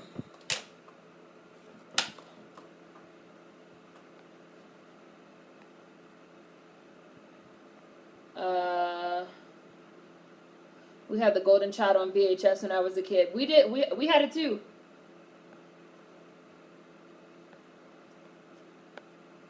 Turn it back up because they talking. Coming to America has classic scenes. The Golden Child was an overall more entertaining movie for me. My coworkers give me shit for not having seen Trading Places. Trading Places is a classic. Golden Child and Trading Places are his early underrated movies. The Snake Lady scene was scary in Golden Child. You know what the plotline of this movie kind of reminds me of? Underworld Awakening? It kind of reminds me of the plotline of Blade, the first Blade, where they're like messing around with the blood and trying to figure out what makes Denzel a Daywalker and how they can kind of like clone that shit. And then in the second one, how they start fucking around with that shit even more, and they make the damn fucking hybrids, Jared Novak, and their mouths split and they open like this. And they eat your whole face. Del Toro. Oh, look at my man's eye.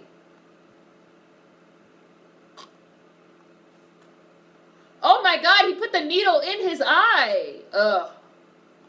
I'm gonna vomit.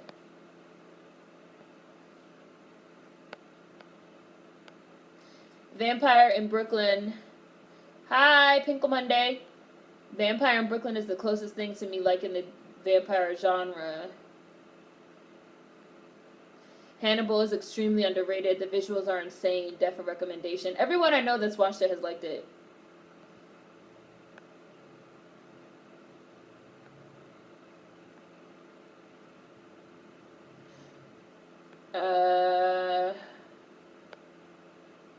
Y'all never even heard of The Golden Child? Wow. I just had to Google it. OG Eddie was unbeatable. That's the movie. Oh, wow. This little girl is, like, destroying mad shit. She looks quite evil. This little girl.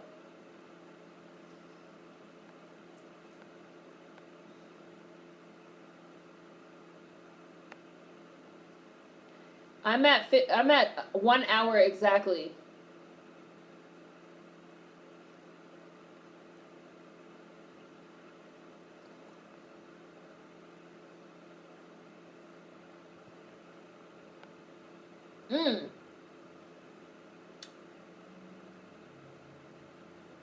Oh, wow.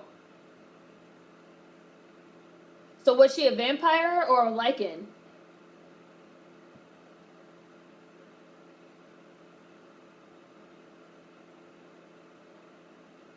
That's fucked up.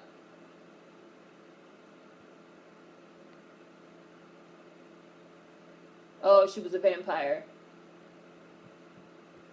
Wow, Michael Ealy.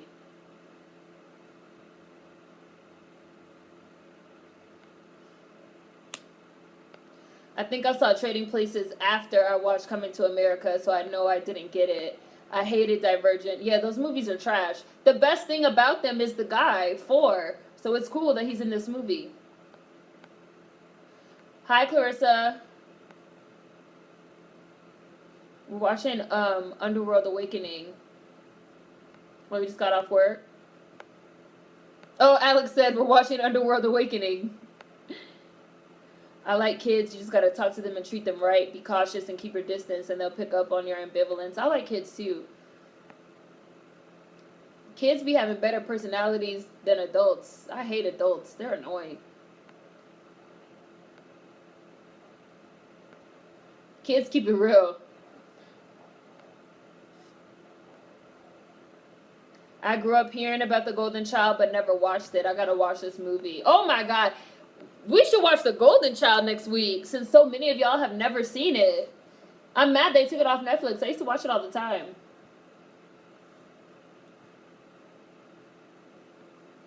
I have a child. I live with him every day. Children are walking horror films. I used to wake up at 3 a.m. to my son standing next to my bed when he was 2. Kids will do that. You open your eyes and they're just standing there looking at you. And you be like, what do you want? That doesn't creep me out, though, because that's just what kids do. They're just weird like that.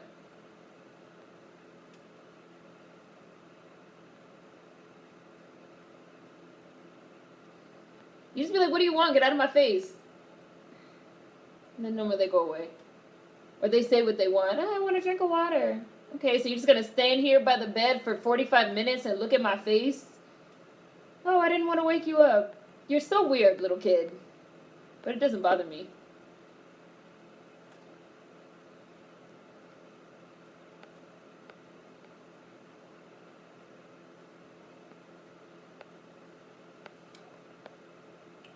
I'm ready for Blade to pop up and fight these vampires. You watch Underworld like, where is Blade? Blade would solve all these problems. I love kids. They're so cute and I want to protect them.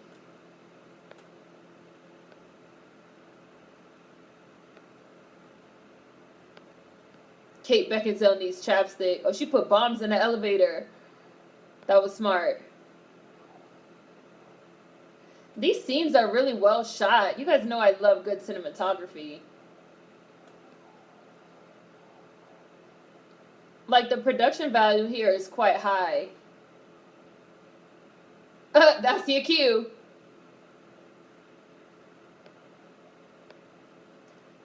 They didn't know what to do with Lori or the blonde with the gun. Andrea, hoe ass. I was glad when they killed her too.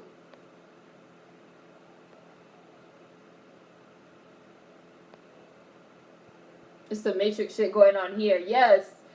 I see the influence of the Matrix in so many movies. It's not even funny. Everywhere.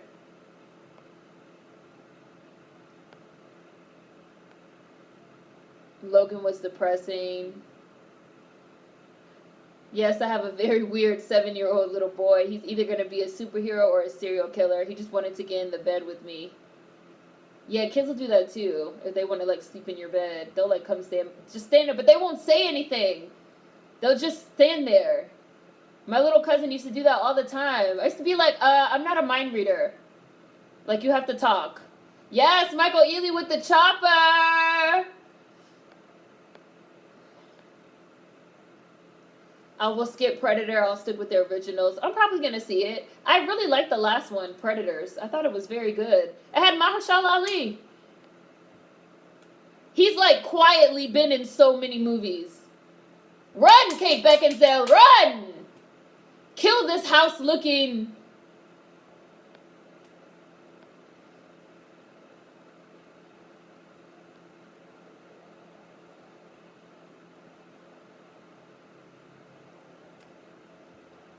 Oh, that was smart.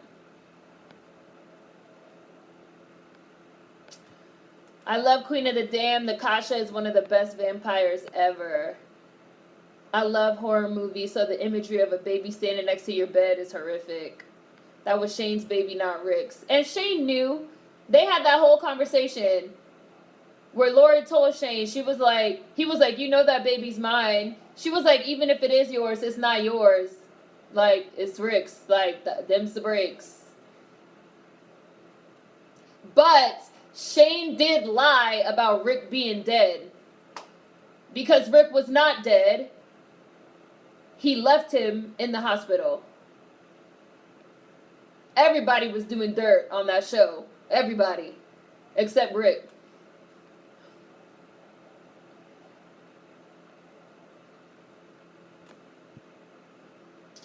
John Boyega keeps getting roles with his floppy ass movies too. Blake Lively and Jennifer Garner both baffle me with their ability to maintain careers. I didn't hate Lori like the fandom did. They just wrote her bad. Parking garages are weird. Parking garages are assault hot zones. They really are. Blake Lively was supposed to be the star of Gossip Girl, but everybody was watching for Leighton Meester, a.k.a. Blair Waldorf. That was my homie. Oh, Blair is my bitch. That's my girl. Leighton Meester had a hard time in real life, too. Her mom was like a crackhead. She was born in prison in real life.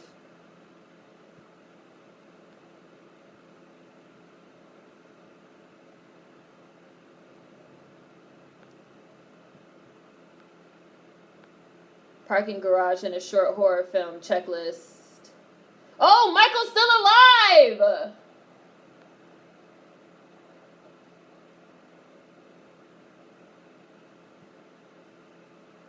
Michael's still alive!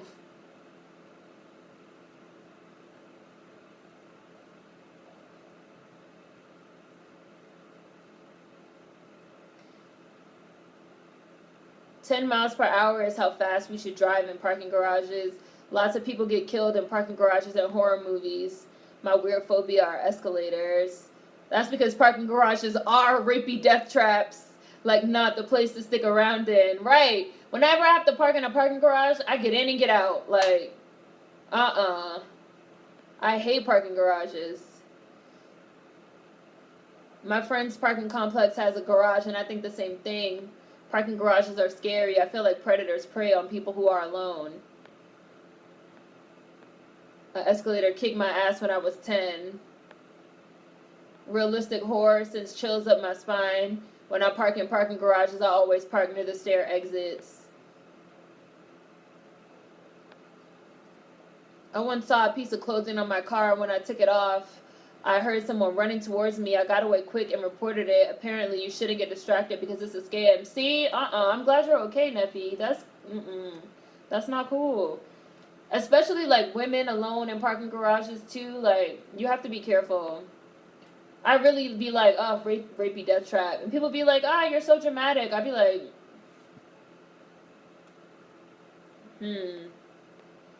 rather be safe than sorry, bitch.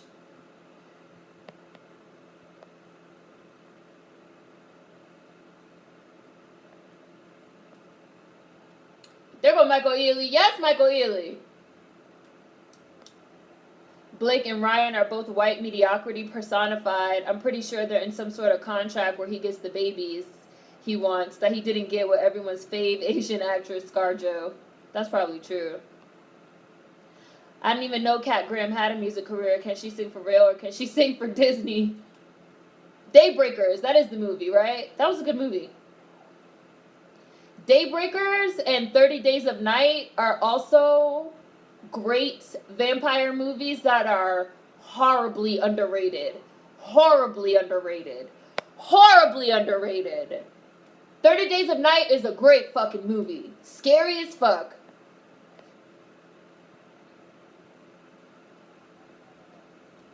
Parking garages freak me out, and I'm saying that as a 6'2", 320-pound black dude whom probably no one would try to do something to. Oh my goodness.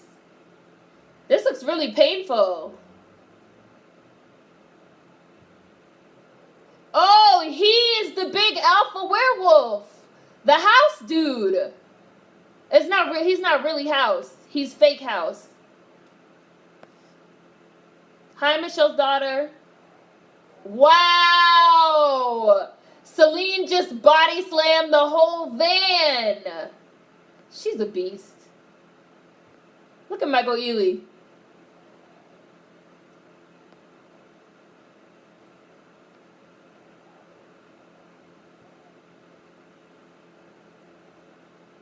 They're vampires. They're not werewolves. Me too. Parking garages. It's just the whole cars above and below thing. It's an apprehension thing to me. She's looking like, gosh, this alpha werewolf already kicked my ass once. Wow, he threw a car at the bitch.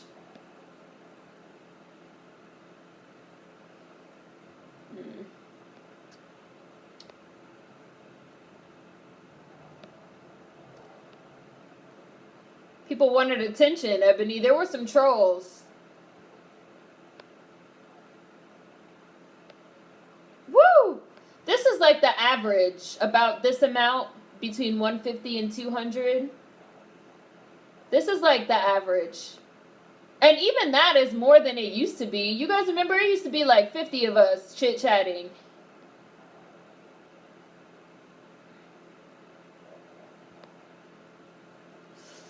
Damn, he's really throwing her around.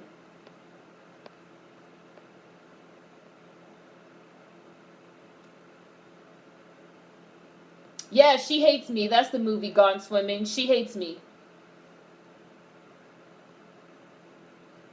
You're not going to believe this, but I've never seen Coming to America. I'm not lying. Why? You have to watch it, Michelle's daughter. Blade 2 traumatized me for years. Why? What traumatized you, Monica? Needles and Eyes. Nope, not cool. Book of Eli has been done. It used to be on Netflix also.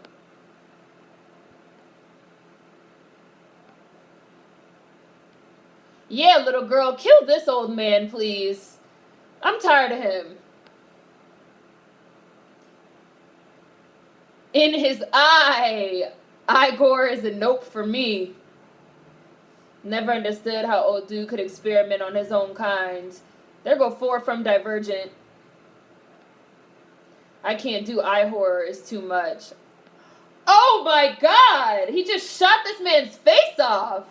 Ew, he's still alive. Ew! This is a good movie to get us ready for Halloween.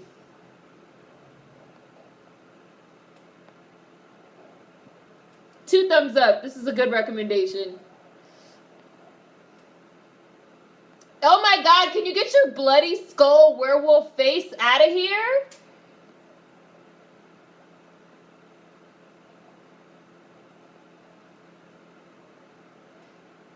Kate Beckinsale is trying so hard to kill this dude. He does not want to die, this big-ass werewolf.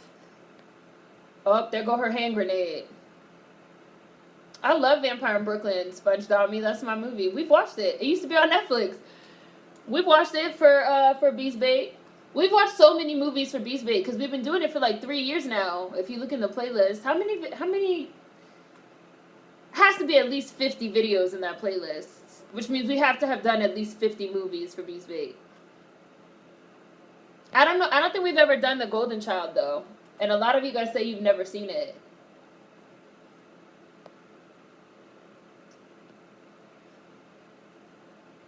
This scene is pretty awesome. She's having a temper tantrum.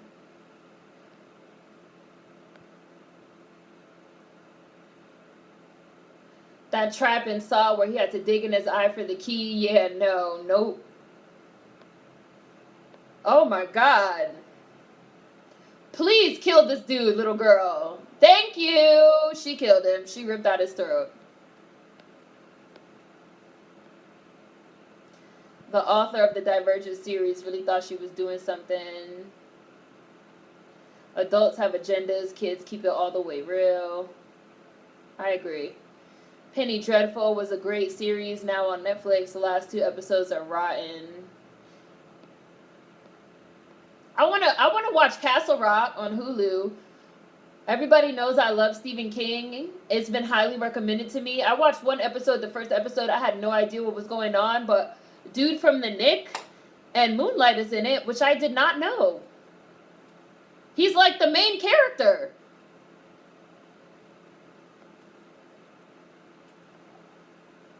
Kids be scared. They go to you at night to feel safe. My mom said when I was real little, I would wake up and go find her. Oh! Why would he turn back into his human form? Whoa! He just healed. Is he also a vampire hybrid?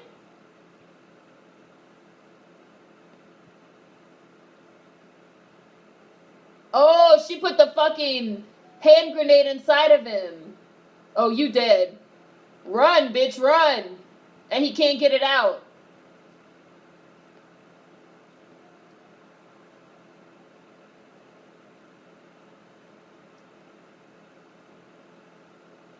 There's... What?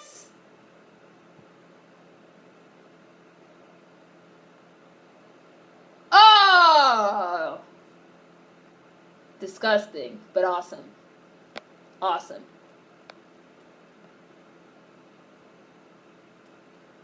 Yeah, the whole thing is kids haven't learned social norms yet, so they just do whatever. It's kind of refreshing most of the time. Like, they're just really honest. Yeah, that's why I like hanging out with them. They tell you the truth. People be like, I hate kids. I'd be like, how do you hate kids?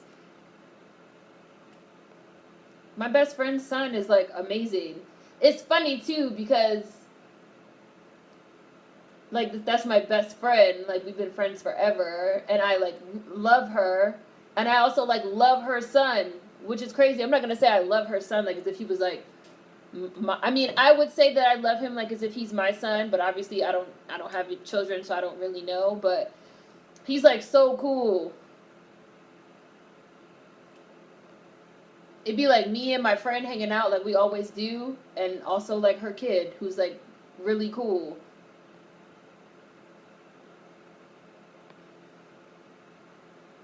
The Divergent series had basic potential, but the way it was portrayed in the movies was very whitewashed. Kids are the most honest creatures to walk the earth. Anyone else insults you, you can ignore it, but if a kid tells you you ugly, then damn, I'm gonna keep it real with you, chief. You just ugly. Oh God, Andrea, I hated her. Matrix is a classic. She's dressed like Trinity. Did you ever watch The Sixth Man for Beast Bait? Yeah, I think we've done The Sixth Man. No doubt The Matrix was hella influential, and that work was stolen from a black woman. Andrea and her hard on for the governor. Yeah. She was fucking up. She was fucking up. And Rashawn was trying to tell her, and trying to tell her, and trying to tell her, and trying to tell her, and trying to tell her. And it's funny because people forget that that's how fucking Rashawn even got introduced to the series, was through Andrea, bitch ass. Andrea deserved to die.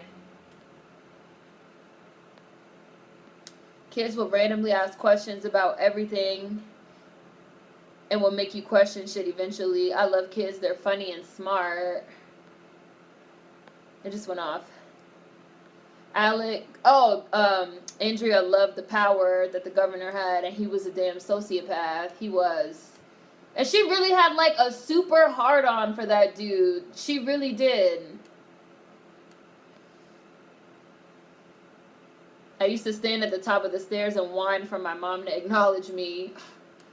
I will tell a kid quick, I am not a mind reader, kid. Like, I'm not a mind reader.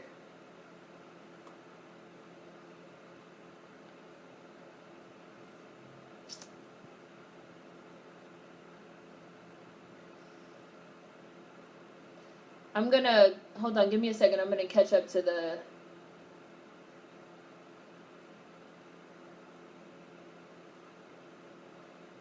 Wow, a lot of ads opened.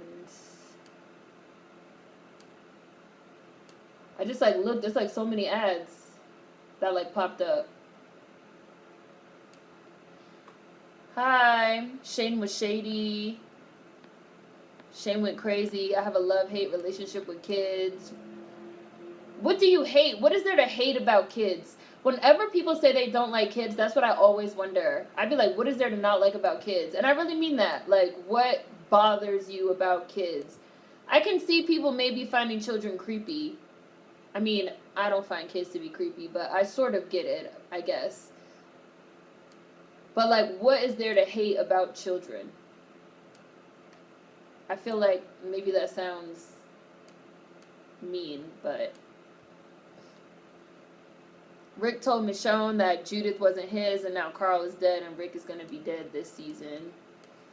I've been tapped out, as everybody knows. I've been tapped out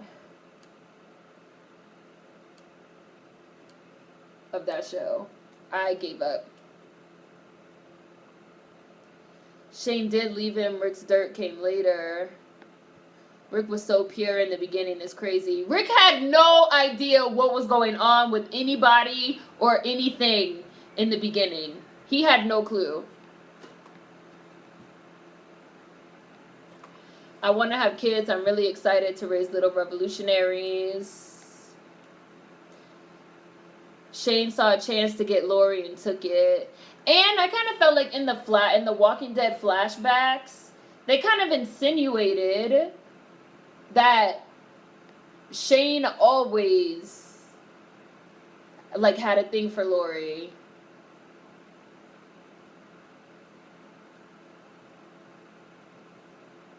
Yeah, I saw Moonlight. I did a review. I try not to say too much about married men, but Mahershala Ali, I wanted to stop watching Luke Cage after his character died. Speaking of Mahershala Ali, I told y'all I just watched Roxanne. He was in that shit too. He be quietly in every movie. Like, he was quietly in The Hunger Games. He was in Roxanne. Like, he be in everything.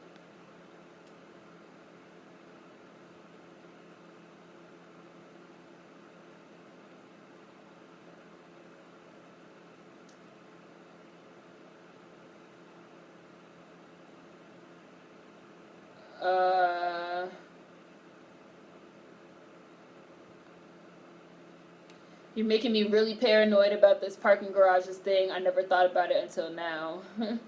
I'm sad and scared, but thanks for telling me. Hi, Velma. 30 Days of Night is great. 30 Days of Night was so good. It was scary. It was whitewashed. It was whitewashed. I love 30 Days of Night. They tried to get my uncle one time, except it was on a dark back street. One person was laid out on the street acting injured while the other one was trying to steal the car. 30 Days of Night, whoa, buddy, so scary, so good. He did look like House. He looked like House. Can she sing for real or can she sing for Disney? Has me screaming. Yeah, that was funny.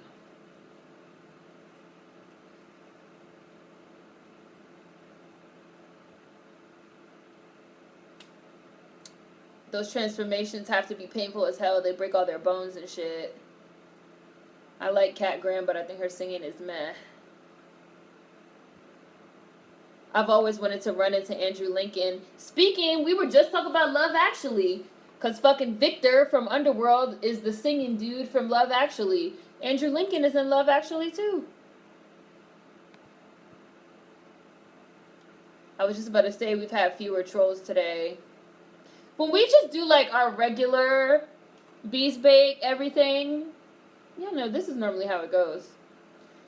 Blade is my shit. She Hate Me is bad. Hi Valerie, hi Velma. 30 Days of Night is so scary. It's a well done movie, which was originally a comic book. It has many comic book sequels that outdo the sequel films. I heard they made some other movies, but I only saw the first one.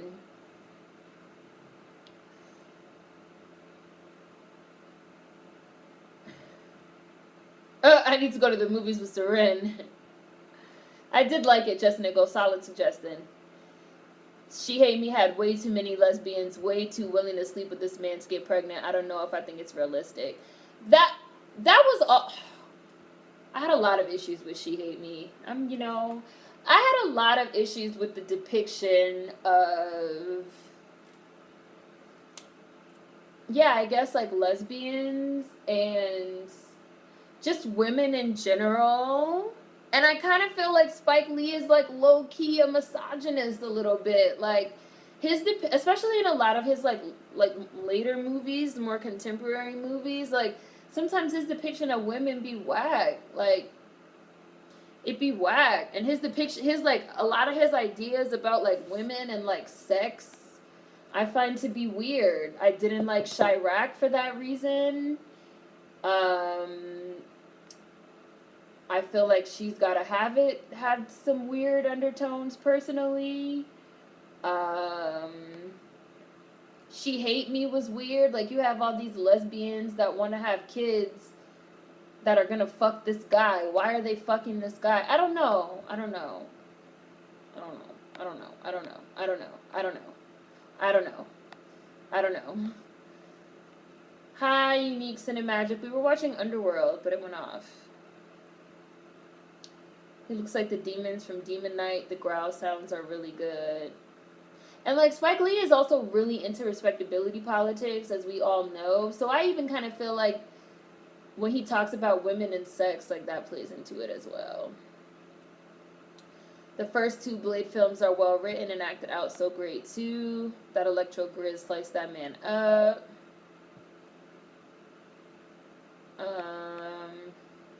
When I first saw this, I was like, damn, Celine is trying so hard to kill his ass. I love when the little girl killed him. She used his own words against him. Castle Rock is good. Oh, you finished it? It was good? I'm going to watch it. It's so weird. I'm on episode 4. I love Penny Dreadful, especially the witch season. You know, I'm going to watch Castle Rock, and then I'm going to... It's very confusing. Yo, I watched that first episode. I was like, I have no idea what's going on, but I see the dude from The Nick in Moonlight, and he's black, and it seems like he's the main character, and I had no idea that there was a black main character in this show, and it's some Stephen King shit, and it's set in Maine, so I'm going to watch it. I watched the first episode. I'm going to keep watching it. I tried to watch Castle Rock. It's a little confusing in the beginning. Want to watch Castle Rock 2. I'm mad that Nick was canceled. I heard it was great. I haven't seen it. They're using their DNA to experiment. Man, I was hoping that Nick wasn't canceled. I like that show. These reactions are gold. Oh, my reactions. I thought for sure Michael Ealy's character was dead. Then he got up and I was so happy. Oh, she's like my good vicious baby. I don't like kids. I like babies though because they only need care. Kids can be little assholes. Oh yeah, that's true. I babysat a lot. I can't stand toddlers and preteens. Y'all name all these movies. You haven't seen any of these movies? We're going to watch Golden Child next week because so many people were saying they never saw it. But I see your suggestions, Queen. Oh, no! Sorry, I hit the button. I hit the button by mistake. Sorry. Because I was trying to screen cap Queen's suggestions and I hit the button. Sorry.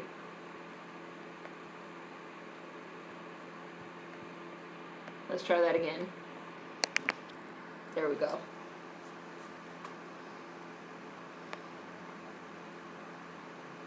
My niece is 5. We'll be having some real deep conversations. I love it.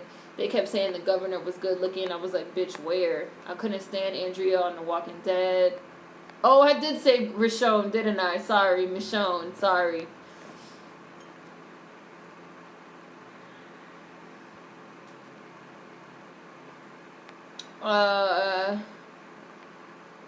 A little girl walked up to my stepmother who was with 2 other women and she said my stepmother was really pretty and the other 2 wasn't. I was like, damn.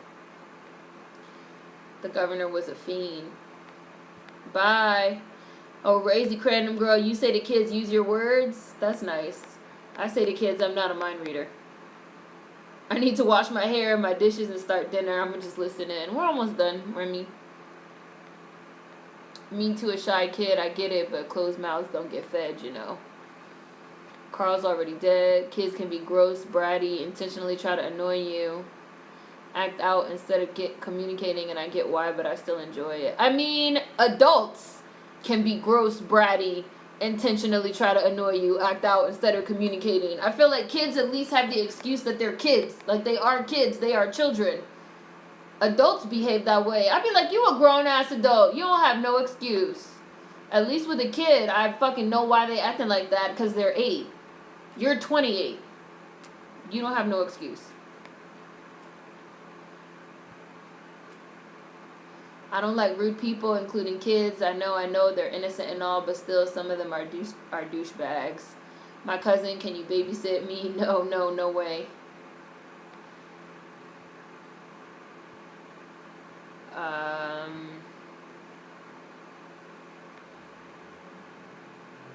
I work with kids. People who are uncomfortable around kids have deeper reasons. Shane did always like Lori. Kids could be just as annoying and trash as adults. The parents and environment determines whether the kids are terrible or not. Bye, Warren. In the comics, when Shane and Lori first hooked up, he was like, you don't know how bad I wanted this. He was always creeping on his best friend's wife. The zombie apocalypse and fucking Rick getting shot and being in that coma just gave him an excuse. He abandoned that man in the hospital. He put that little bullshit ass barricade up against the door. He was hoping that the zombies was gonna come in and eat his ass. And then he told Lori that Rick was dead when Rick was obviously definitely not fucking dead, you fucking liar. That whole part of it, I kind of felt bad for Lori. Because I was like, Shane really did set her up, basically. Like, that was like some setup shit. But the way that she behaved after was all on her, and she acted all wrong. And obviously, as someone else said, that was the writing. She was written that way. Hi, Chris. Hi, Jazz Up My Style. Mahershala Ali knows how to mind his business and get that bag. I first saw him on the 4400. I want to watch that, too. I haven't seen it. Sam Jackson was quietly in a bunch of shit, including straight-to-DVD movies, and we looked up. He was in the highest grossing film of all times in 2011. I first saw Mahershala Ali on Crossing Jordan. I will say I don't like little kid bullies who bully other little kids. My baby nephew, he's 5, has been getting bullied by some kids at school. I mean, no, I don't like any bullies. I felt all kinds of emotions when I watched Mahershala Ali on film. I had to stop. I had to.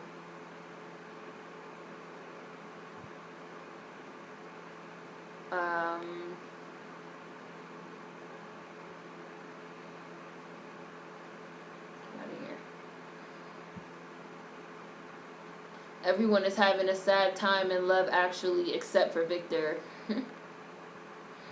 Low-key. Low-key. Boo, low-key. He low-key, high-key. Y'all wrote the same thing. It's very male-gazy.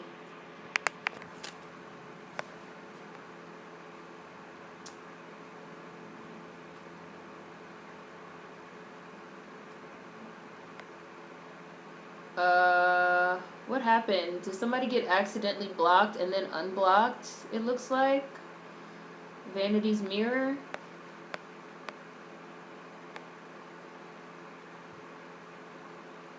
Speaking of Halloween, y'all ever seen that Disney OG movie, Don't Look Under the Bed? Yes. I saw it when it came out.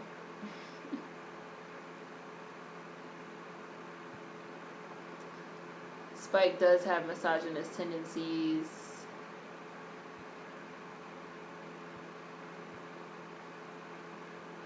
Some white kid at my mom's summer job tried to get her fired from the program. He ended up being expelled instead.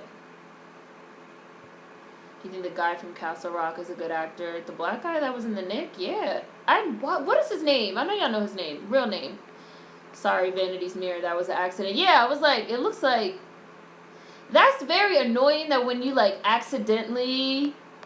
Because I've accidentally, like... Because when the chat, like, moves, sometimes you, like, click the wrong person.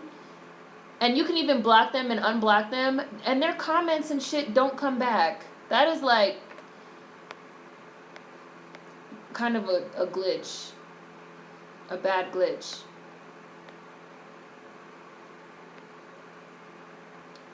Yes, there's a lot of really weird femininity standards in Spike Lee films, while at the same time he does sometimes try to break them down. No, I didn't say we were going to watch A House Divided next. I said we are going to watch it.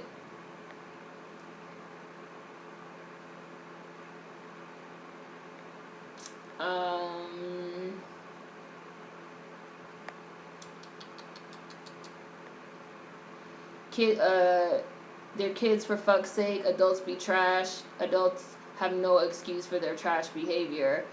Kids, literally, their brain is not developed yet. Adults be the worst. Bye, Neffy. That's fine and all, but that doesn't mean I have to want to be around them. No, you don't have to want to be around them. Nobody has to want to be around them. I'm just saying, I personally think kids are cool. I mean, I do think it's weird when people say they hate kids. Sorry. I do think that's weird. I hate when, I miss my time volunteering at the youth center in my hometown. Might still have some of the pictures. This one little girl loved to draw for me if I dig around. Couldn't bring myself to throw them away. Read Shane for filth. I like kids more or less. Shane and Lori are both trash.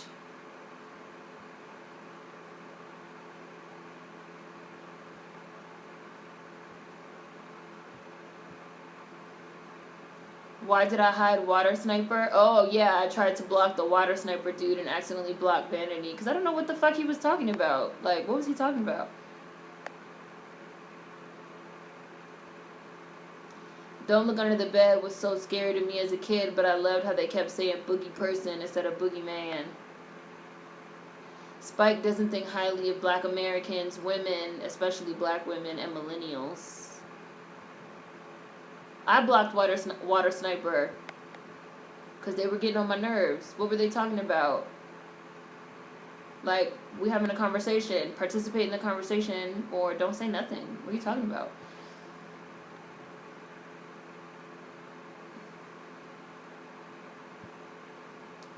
Jess Nichols said her email is in her channel, so anybody that wants to do some film projects, hit her up. Can't wait for October and Halloween movies, Hocus Pocus, Halloween Town, etc.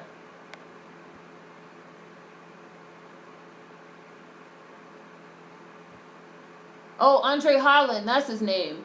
If you look up Castle Rock on Google, Andre Holland is the 5th person who comes up, even though it's his fucking show. Right, like, he's the main character. Yeah, Andre Holland is an amazing actor. He's got one of those faces that's super emotive.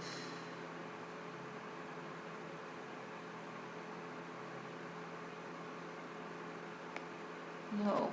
And I don't like, and we've talked about this before, I don't like when people put the same, I just blocked somebody else.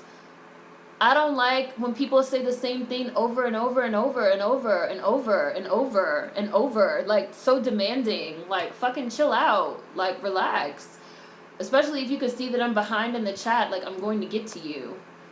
If I get to your comment and I see the same thing 9,000 times, I'm gonna fucking block you. Like, this person I just blocked has some shit that was like, last reminder. Bitch, who the fuck you think you are? 0 reminders, because now you're blocked, bitch. Get out of here. You're annoying.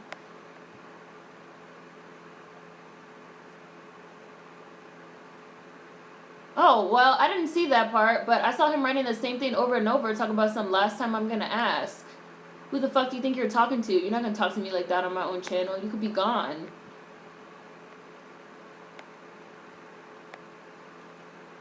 Like, what the hell? That's so disrespectful. Get out of here. I saw something about is this a black love channel with a bunch of emojis? Like, what are you talking about? We just having a conversation. Like, what are you talking about? What are you talking about?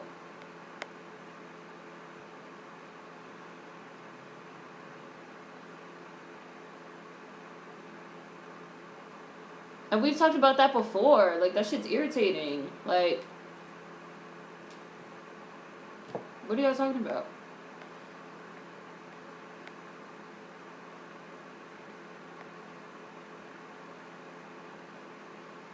Um, 0 reminders.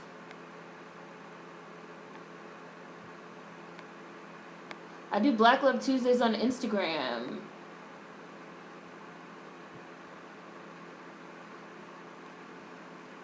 I mean, we're not talking about that. I don't even like talking about that. Annoying. Just like I really don't even like talking about colorism. Like, it's fucking irritating. It's irritating. I don't like talking about it. I'm not in favor of fucking swirling either.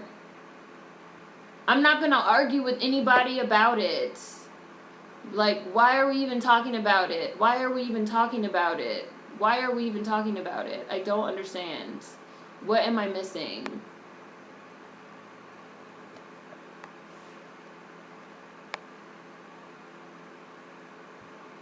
I mean, we were talking about The Walking Dead, but nobody was like, oh my god, yeah. Like, nobody was even talking about, like, relationships or anything like that.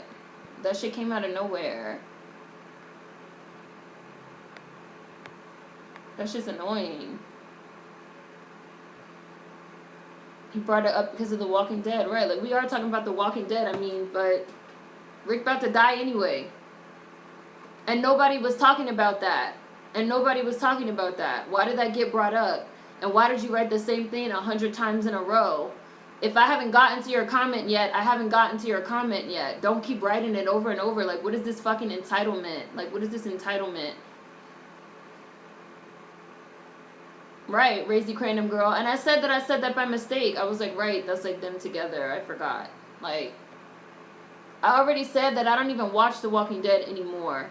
Like, I've been tapped out after like season fucking 4 or 5. I tapped out before fucking Rick and Michonne even got together. Yeah, that was a false rumor. That's not even true. And I'm removing your comment because that shit gets on my nerves and I don't want to talk about it. Like, agitating. Like, agitating as fuck.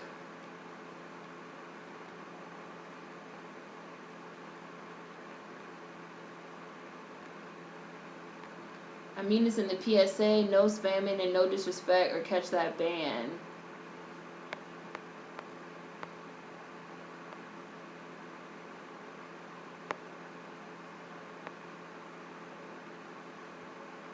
I mean, for real, if you want to talk about specific things, you can go to other YouTube channels instead of trying to get Seren to do it constantly. Ask her once, and if she declines, oh well.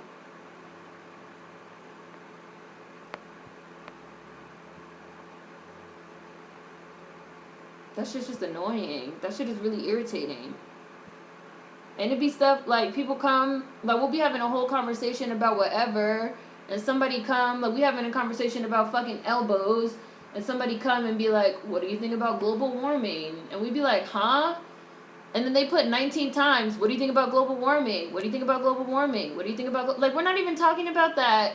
Just because you want to talk about it doesn't mean we have to change the whole conversation to talk about what you want to talk about. Like, and you don't have to write it 100,000 times.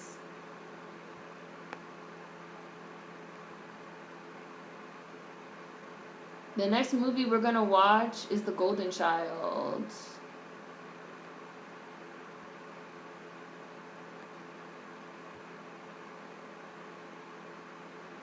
And I also hate when people want to talk about shit that I already have like 97,000 bajillion videos on. Like, you could go watch a video on it. And people do that all the time too. They'd be like, oh, I have a request. And the request would be something I already have 9 videos on. And then I'd be like, I'm not going to talk about that. I've already talked about it. I already have a video on it that you could go watch.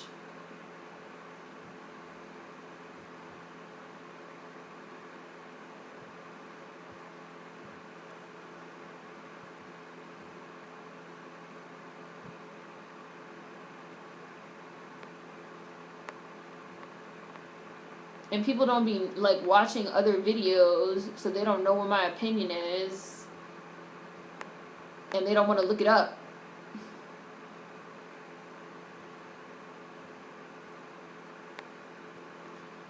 I can tell that a lot of people come on here and introduce hot button questions trying to get you to be on 10 for their entertainment. Like, you're supposed to drop everything and turn into Miss Intellectual. And maybe people that you've never seen before in the chat that want to ask the same thing 9,000 times. Like, they feel real entitled.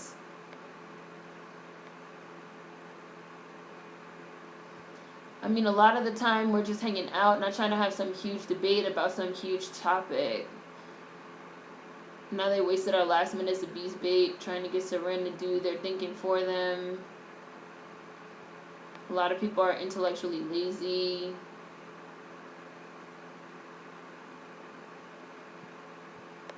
What is my favorite shampoo bar? I like the cherry almond one. The boy in blue. That's probably my favorite one. Yeah, I did notice that, Cherry. And it looks like she changed the name also to something else. The name got changed. I can't think of the new name, but it got changed, right? It's something else now. What is it? It's something else now, right? It's hard for me to keep up with people, though, once they rebrand, I have to say.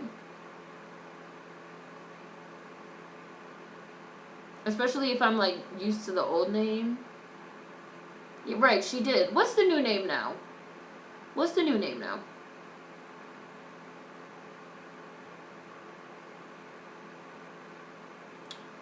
Beast Bake is about movies and our fellowship for real. Yeah, Beast Bake is just, like, chill and fun for the most part. Like, even when we argue and when we, like, talk our little shit, like, nobody's trying to, like, get into no fucking beef. Like, that's not even what we're, like, doing here. We're just here to watch our little movies and have a good time on a Sunday before the week starts.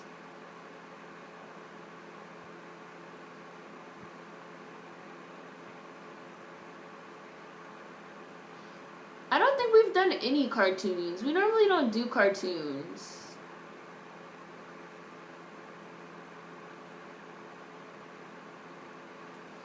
We normally don't do cartoons.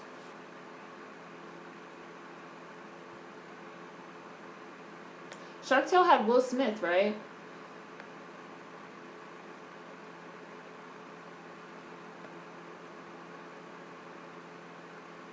Oh, we did do Bebe's Kids. We did do Bebe's Kids. That might have been the only one, though. That might have been the only one that we've ever done. Yeah, I watched Crooklyn. We have to do The Golden Child and then maybe A House Divided after that. Oh no, when does October start? When does October start? Oh yeah, okay, so we can do, so today's the 16th. So we could do The Golden Child next week, and then we could do A House Divided on the 30th. And that will be the last Sunday in September. And then it'll be October, and we're gonna do in 2 weeks, yeah. And then we're gonna do our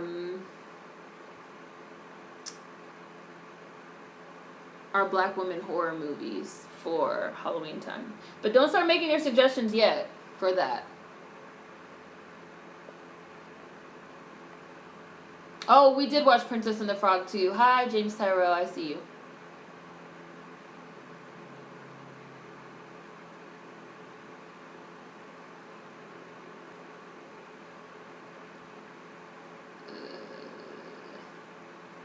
I don't think I ever even saw Shark Tale.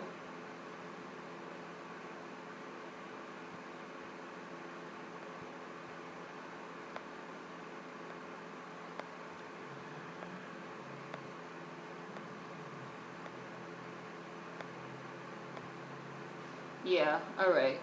I schedule my patients on Mondays for afternoons on purpose. We've done Blank Man.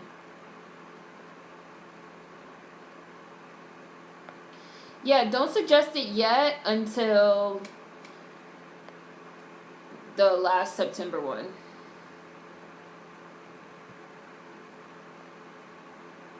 Because we're going to need 4.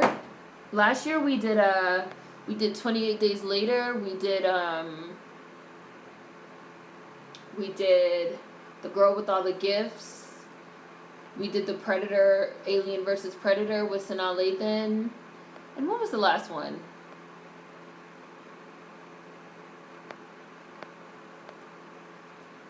No, because there's, we do it every Sunday so that we do four movies. Oh, 13 Ghosts with Rod Digger. Yeah, we did 13 Ghosts. Yeah. Yes. So we can do Golden Child next week, and then we can do A House Divided the last week of September, and then so the last week of September, so not next week, but the week after, we can decide. You guys can have your suggestions, and we can decide what we want to do for October. So if you guys want to start like brainstorming it and thinking about it, because if you want, we could because I think that's how we did it. We voted. We voted last year, so we could vote. Because a lot of people wanted to do The Girl with All the Gifts, and I had never seen it. It was good, Just Nickel. It was like a zombie movie. It was good. The Handmaiden doesn't have any black people in it. So the rules for Bees Bake are it has to have a black main character. That's the rule. So, and then for October, Halloween, we like to do a black woman in horror. I mean, it doesn't have to be like horror, but like Halloween theme, like supernatural or stuff like that. Speculative fiction. It has to be a black woman lead. Because we were talking about how the horror movies and the sci-fi movies, the speculative fiction, all that supernatural, with black women leads don't get a lot of shine. Like the first Blade, Whitney Boucher, right? So that was how we started doing it.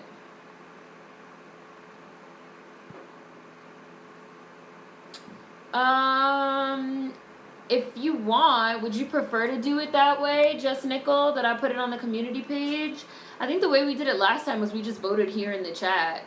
Because I like having people that be in the chat vote. Because if we put it in the community tab, then anybody could say what they think. Even people that don't even be in the live stream. But that's up to y'all, if that's how y'all would rather do it. What works best for you guys.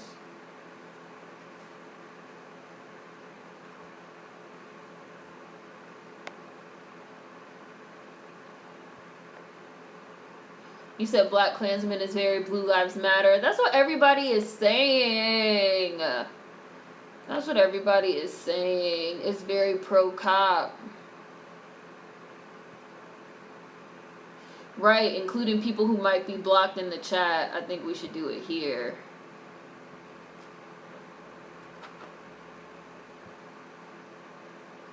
Well, I'll think about it.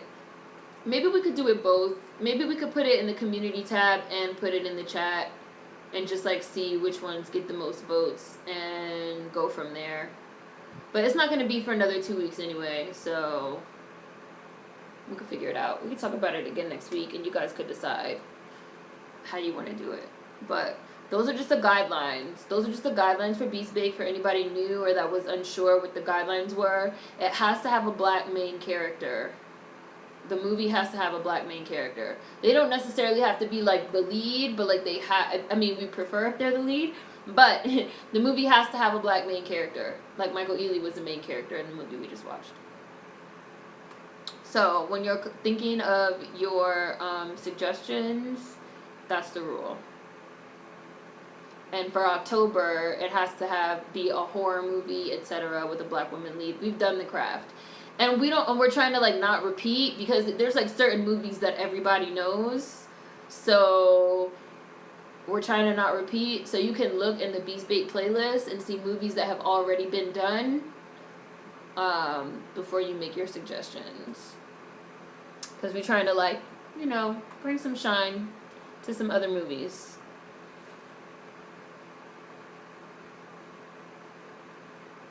So yeah. We've definitely already done, like I said, we've done The Girl with All the Gifts. We did 13 Ghosts. We did Alien vs. Predator. We did 28 Days Later. We've definitely done Vampire in Brooklyn. We've done Bebe's Kids. We've done Blade 1 and 2. We've done a lot. So look and see what we've already done.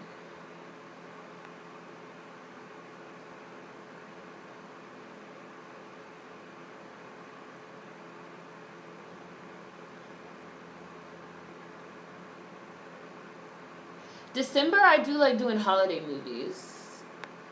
Because I feel like, I also sometimes like to do the themes for the different months, because a lot of those movies don't get enough shine, really, in my opinion. Oh, Gothica is a good suggestion. I don't think we ever did Gothica. Well, don't make suggestions yet.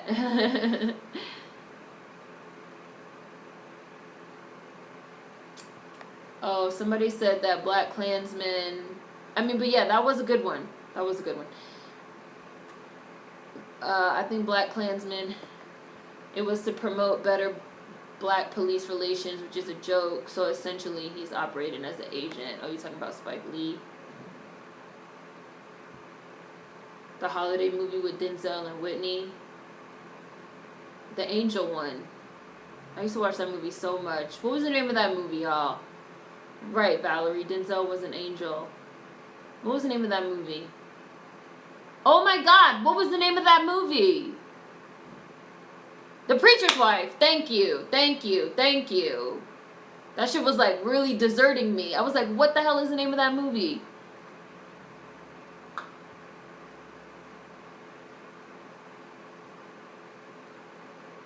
Like, I think one maybe not last year, maybe not last December, but the December before, we did the last holiday, which was like really, really nice, with LL Cool J and Queen Latifah, and you know, stuff that people know but doesn't get a lot of shine.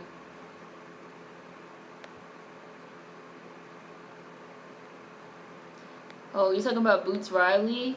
They're also saying that the reason he called Spike out was because he was upset that Sorry to Bother You didn't get the international rights that he wanted. What did Boots Riley say about Spike Lee?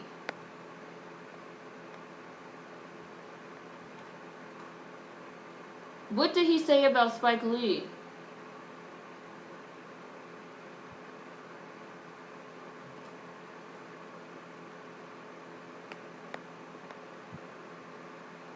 Oh, Queen, you're keeping a list? Alright. This is why I don't like when you guys make too many suggestions, because people make suggestions and then we forget. And then when we try to remember the next time, people lie. People lie and they be putting the movie that they wanted to watch. Because y'all be lying. I'd be like, oh, what did we say we were going to watch next week? Didn't we say we were going to watch The Golden Child? And y'all be like, nah, we said we were going to watch this. I'd be like, no, we didn't. You just want to watch it, you liar.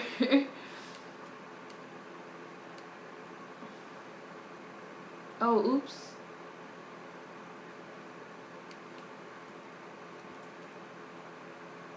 Okay, I thought I just deleted something.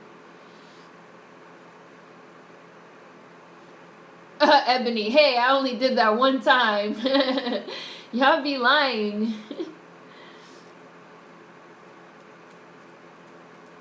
That's why now I screenshot. I be screenshotting some of the suggestions. Because then I could go back and be like, no, y'all be trying to trick me.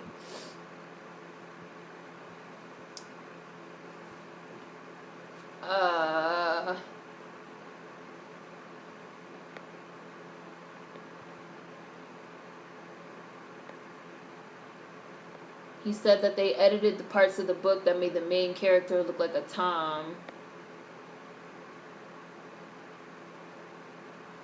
I see your suggestion. Divine Wings lifted.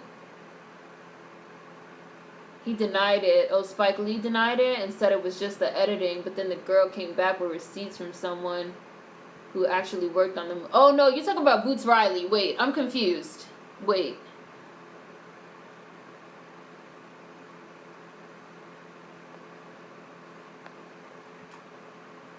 So Boots Riley said that Spike Lee edited the parts of the Black Klansman book that made the main character, the police officer, look like a Tom.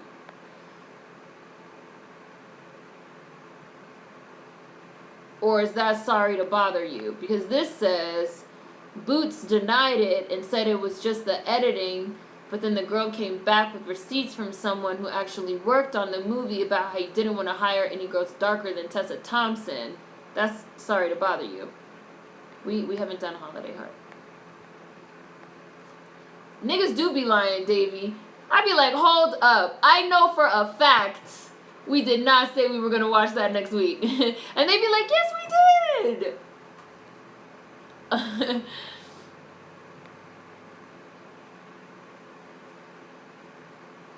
He said the main character actually infiltrated the Black Panthers for years, not just once.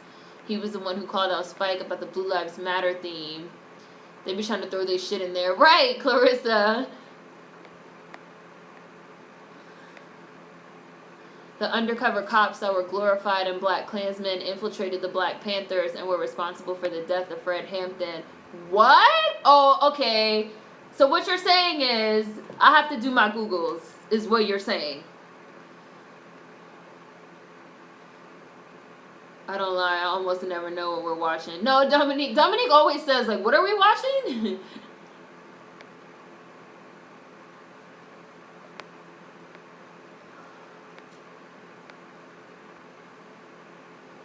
Queen says she's keeping a list. All I know is next week, The Golden Child, and the week after that, y'all wanted to watch A House Divided, and then the week after that will be Halloween movies.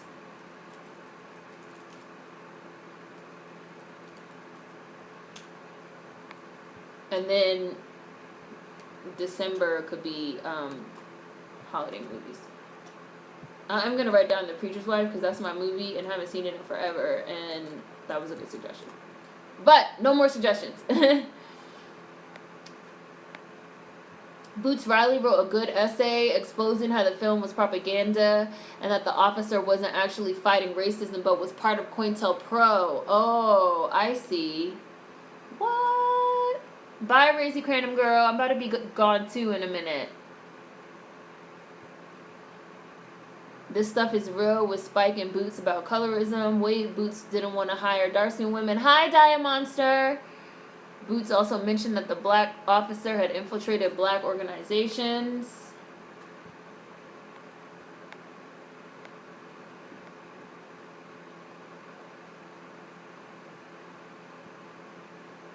Tim, we said we would do a triple feature next week. I remember I heard that. Wink. So Boots has a colorism issue, and Spike Lee thinks Blue Lives Matter.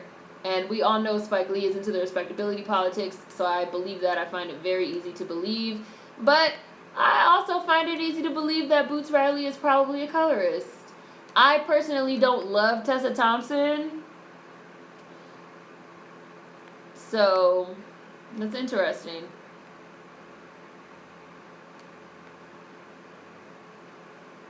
Yeah, I'm going to have to do some Googles. Bye, Monica.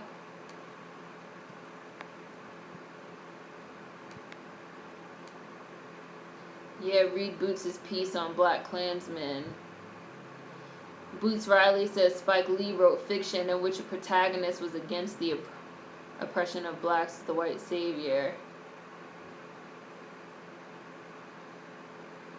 I gotta find out if all this shit is real. Right, as soon as we get off, I'm about to Google for my life. I knew that Boots Riley and Spike Lee had some type of beef going, but I did not know that it was this deep. Replace.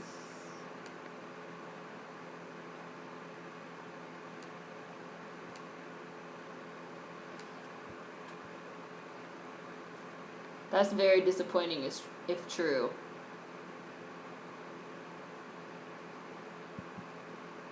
So they're both trash. Great.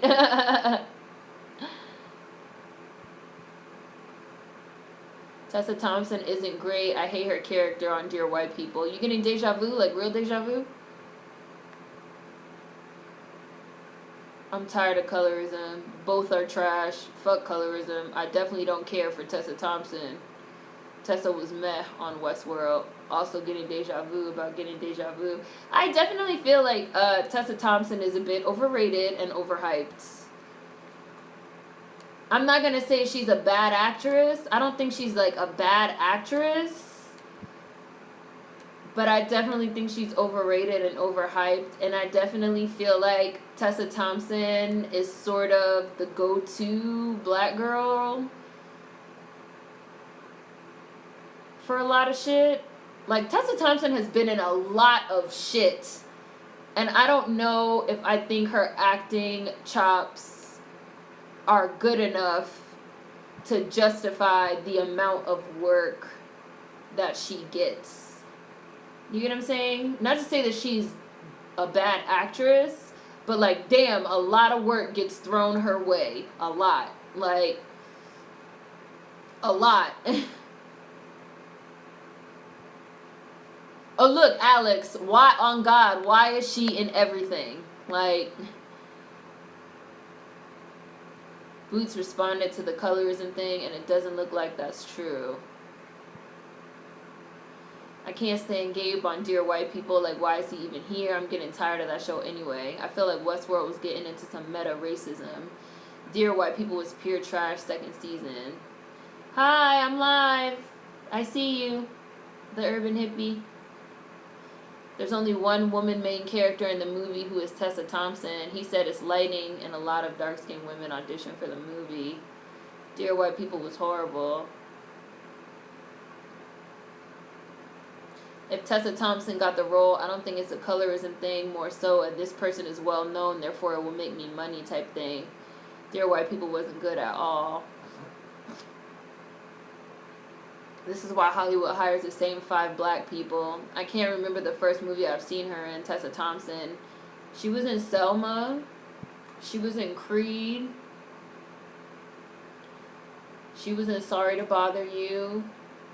She was in Thor Ragnarok. That's just off the top of my head. She was in Westworld, Dear White People. I mean, Westworld is a show, but like, she's been in a lot of shit, and she's been in a lot of shit in the last 3 to 5 years. A lot. Yep, I don't see it for her by Tessa, and I kind of feel like, I don't know how to explain it. I do think people like Tessa Thompson, her look, her whole aesthetic. If you need like a hippie black girl type thing, Tessa Thompson is kind of like the go-to a little bit. Her and Zoe Kravitz, both of them.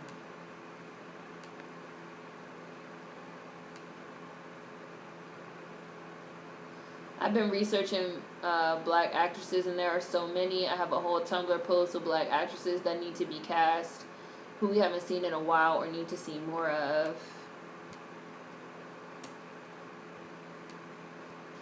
Like I said, I don't hate Tessa Thompson, though. I really don't have an issue with Tessa Thompson. And I don't think that she is, like, completely untalented.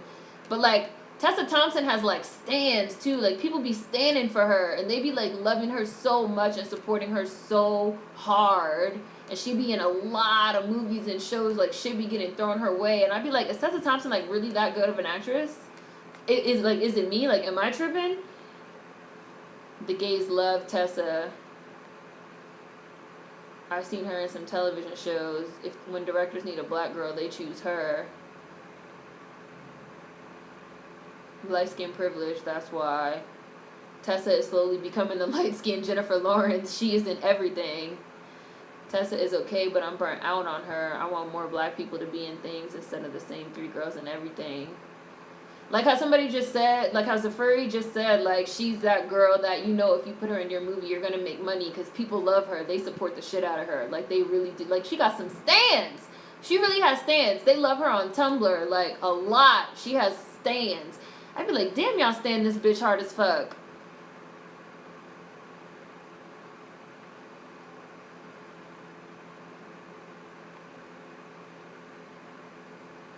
Yeah, Tessa Thompson was in Selma. Yeah, in Creed, Tessa Thompson was the main girl in Creed. It was her and Michael B. Jordan, and she was going deaf. She was like a singer that was going deaf. And I mean, she was good. She was good in Creed.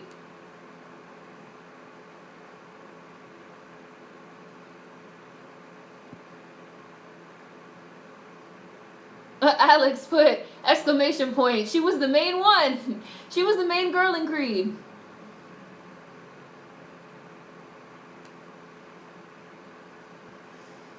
She was in Annihilation too. For the longest, I thought Tessa Thompson was a Simmons. She looked like them. She does kind of look. That's not a bad. That's not untrue. They do all kind of. She does kind of resemble Angela Simmons in the face.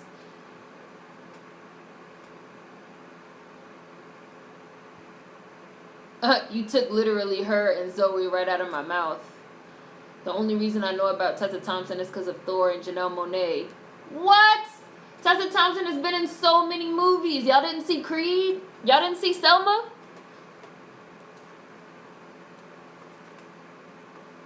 I'm about to pull up her fucking filmography before we end. Even though somebody probably already did further down in the chat, but I'm about to do it anyway.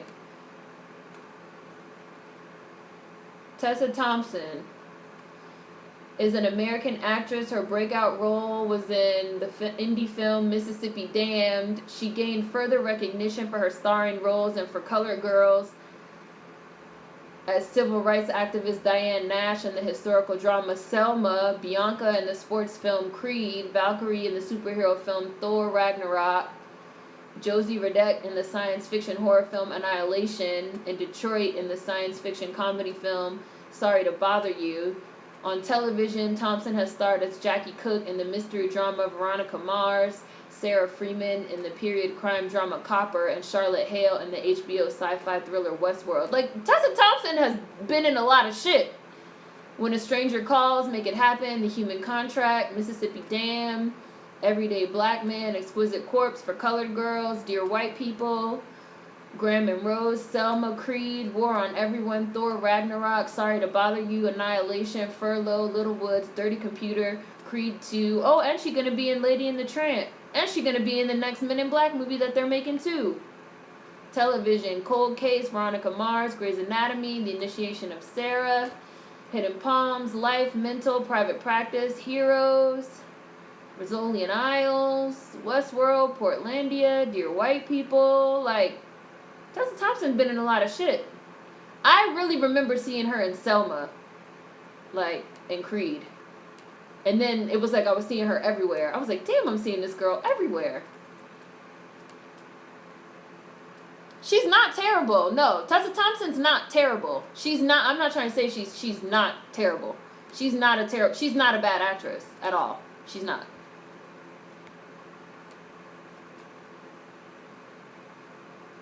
The thing is, Tessa isn't terrible. She's no more terrible than Jennifer Lawrence. Zazie Beetz will be up there along with Zoe and Tessa too. I don't feel like Tessa Thompson is a case of trying to make fetch happen. Like, Alexandra Shipp was like a case of like really trying to make fetch happen. Tessa Thompson is talented, but people stand the shit out of her like you know, like she's Angela Bassett level or something. And I'm just like, whoa, I don't know.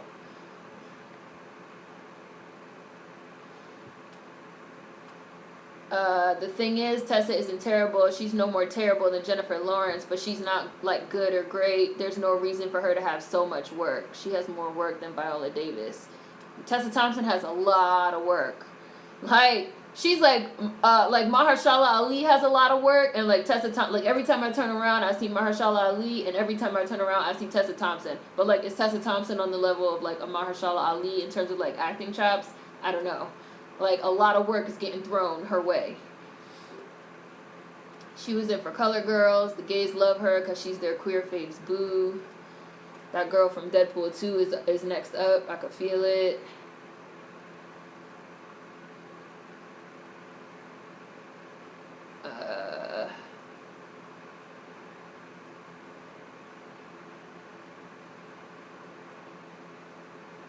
Oh, you didn't watch Creed or Selma. Oh, then you didn't see her because you didn't see Creed or Selma.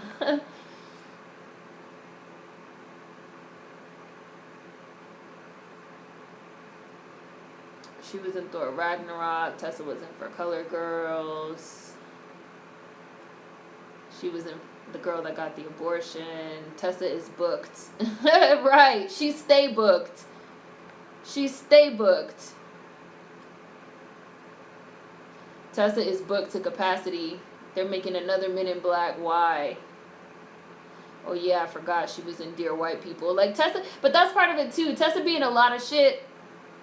I don't want to say she's forgettable because that sounds mean, but like I said, like what about Tessa Thompson? Like gets her these like stands and these opportunities. I don't know if it's her acting ability. She's not that memorable. I know that sounds mean, but I'm not saying it in a mean way because I don't hate her. Kerry Washington needs to be this booked and busy. Enough Tessa Thompson and other black actresses need to work too. Tessa is no worse and no better than these white actresses. I remember her on Veronica Mars.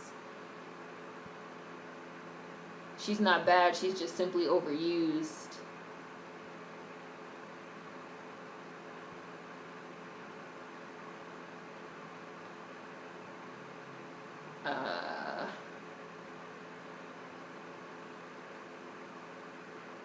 What else? I didn't see Mother. I hate Jennifer Lawrence. I really do hate her.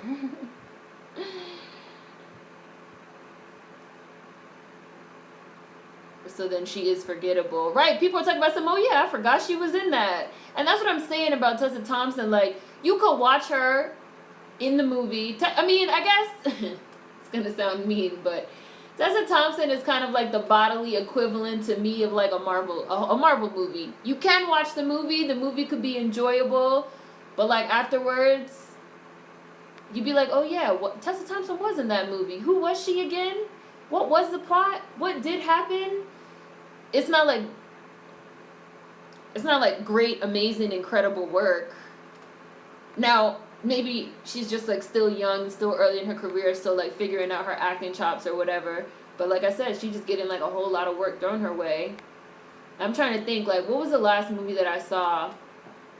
But I mean, like, maybe that's not even her. Maybe that's just the movies in general. Because, like, what was the last movie I saw that had, like, great, amazing, incredible, unforgettable work, right? Like, maybe that's really the problem.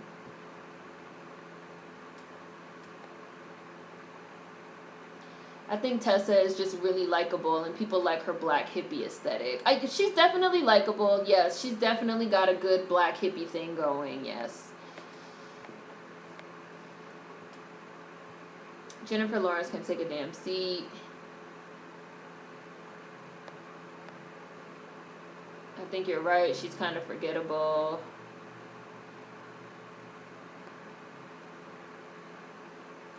What movie did Lupita do that made y'all feel she was a good actress? Oh my God, Queen of Katwe. That's okay. That answers. I was like really moved, and she was fucking amazing. Lupita was so good. She was great. She was great. Like, that was a great movie, and she was great in it. Like, not forgettable, not whatever, but like, oh man, like you are acting your heart out, and you are really like hitting me in the chest with all the motherfucking feels. Like, bitch, you can act. Like, go ahead, Lupita. Like, you can fucking act. She can act her ass off. Lupita is extremely talented. She's extremely, extremely, extremely, extremely talented. And she's playing like a mom. So it's a character that you also don't really see Lupita really do that often. Like, she's very good. And the girl that was playing the older sister was also, I mean, and the little girl too, the main character. And the girl that was playing the older sister was like, they were all great. Great fucking movie. Great movie. Amazing. Wonderful. Like, I have not seen, all the movies that I've seen Tessa Thompson in, all the work that I've seen Tessa Thompson in, I have not seen, just like for comparison's sake, I have not seen a performance that was on the level of like Lupita and Queen of Katwe. No.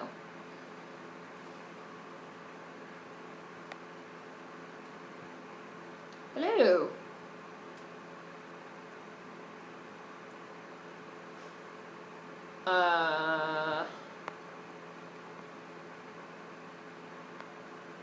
What else?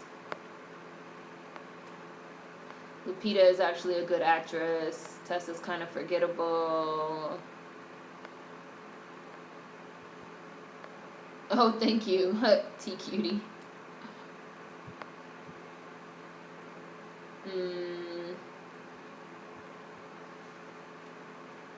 Okay, I will watch Queen of Katwe. I love that movie. We'll have to see it. Lupita's gonna play Trevor Noah's mom in a film on his book. Queen Katwe. Thank you, All About Me 12. Queen of Katwe is in my Netflix queue. It's just like a really good movie. Like overall, it's like a really good movie. It's a really interesting story. Which even getting into what we've been talking about how like more of those type of stories need to be told. And her acting in it is unbelievable. It's great. Lupita is a fantastic actress. She's brilliant for sure. No, I really was like moved by Queen of Katwe. Like I really thought it was brilliant.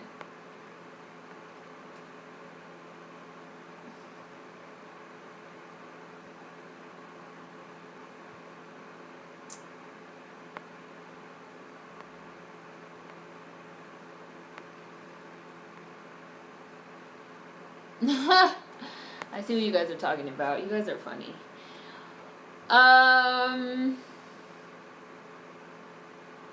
You guys are arguing over...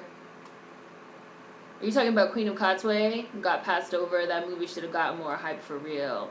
I feel like all of the hype that, let's say, like her role in 12 Years a Slave got should have been like Queen of Katwe type. Just like you guys that were talking about Jennifer Lawrence. Like all the hype that Jennifer Lawrence has gotten for like...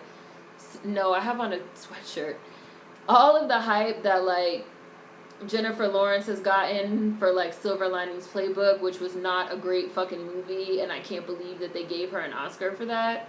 Like all of the hype that's been gotten for movies like that, Jennifer Lawrence should have gotten that hype for the white trash movie that she was in, the very first one. What's the name of that white trash movie? Where they're like super poor and her father like dies and she's trying to like find him. That was a really, really, really good movie. And she was like so good in it. People be like putting all the hype on the wrong shit. And you just be like, why this movie but not that movie? Like why this performance, which wasn't even that great, but not that performance?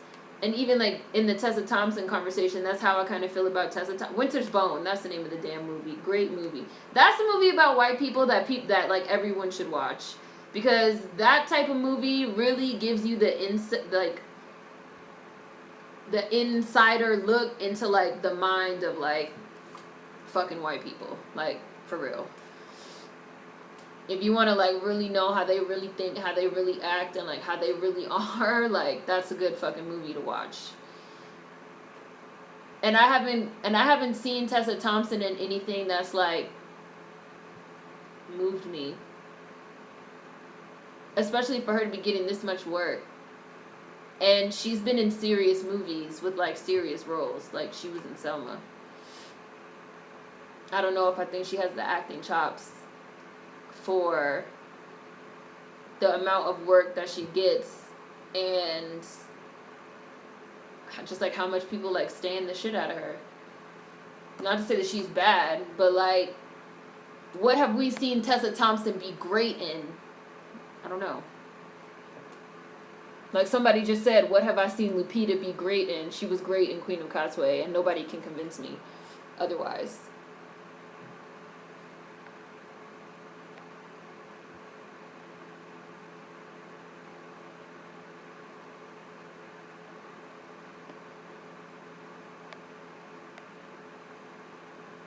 Oh, somebody just brought up that Cat Williams thing. I thought that interview was interesting. I kind of felt like Cat Williams was making a lot of good points. J-Law's undeserved Oscar. Very undeserved. If they were going to give it to her for anything, it should have been Winter's Bone. Silver Linings was gross and predictable.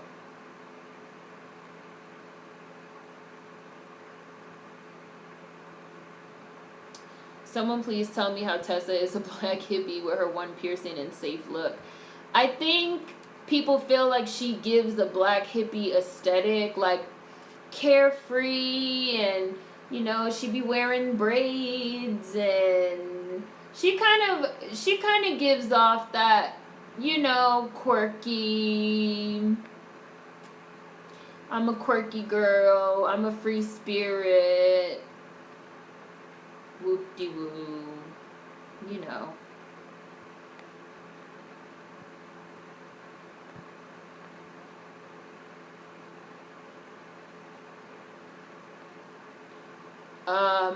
Does Zafuri, the video was just race matter and voice acting. Tessa's kind of okay, but she's not really great in anything. She probably takes low pay so she can get the job and keep working on her skills. However, her being light-skinned really helps. Or like, I really, like, I don't know. I'm trying to think of like another one. What was another movie that I really liked somebody in? That was, I'm trying to think of something recent. It's kind of tough. Or like Rooney Mara. I know it's going to sound like a random example. I don't like Rooney Mara in much of anything. But like, she was great in The Girl with the Dragon Tattoo. She was great in like Carol. But then she'll do like the weird Peter Pan movie. Like, what are you doing? People were mad because he was speaking real stuff. Cat Williams. What was the interview about? Did I not read the comment out loud? Let me read it out loud so you guys can hear. I'm not sure how late I am, but what did you think of Cat Williams calling out Monique getting blackballed and Tiffany Haddish being pushed without protests? Is the comment. And I said I thought that interview was really interesting and Cat Williams was telling a lot of truths. I didn't see it yet. People are mad because he was speaking real stuff. That Cat interview was great. Tessa Thompson has Denise Huxtable vibes. Yeah, like she's giving off a certain type of vibe that reads black hippie. Haven't seen Cat's interview yet. He always has informative stuff to say. I don't know what beef he had with that female interviewer, but he went too hard. You know, and I don't agree. I actually think, like, that he took it easy on her. Like, we're talking about Cat Williams, right? Cat Williams could really, like, roast the fuck out of you and, like eviscerate you. I really think he took it easy on her. She started it because she got in her feelings about what he said about Tiffany Haddish. She asked him a question. She kept interrupting him. She wouldn't let him finish.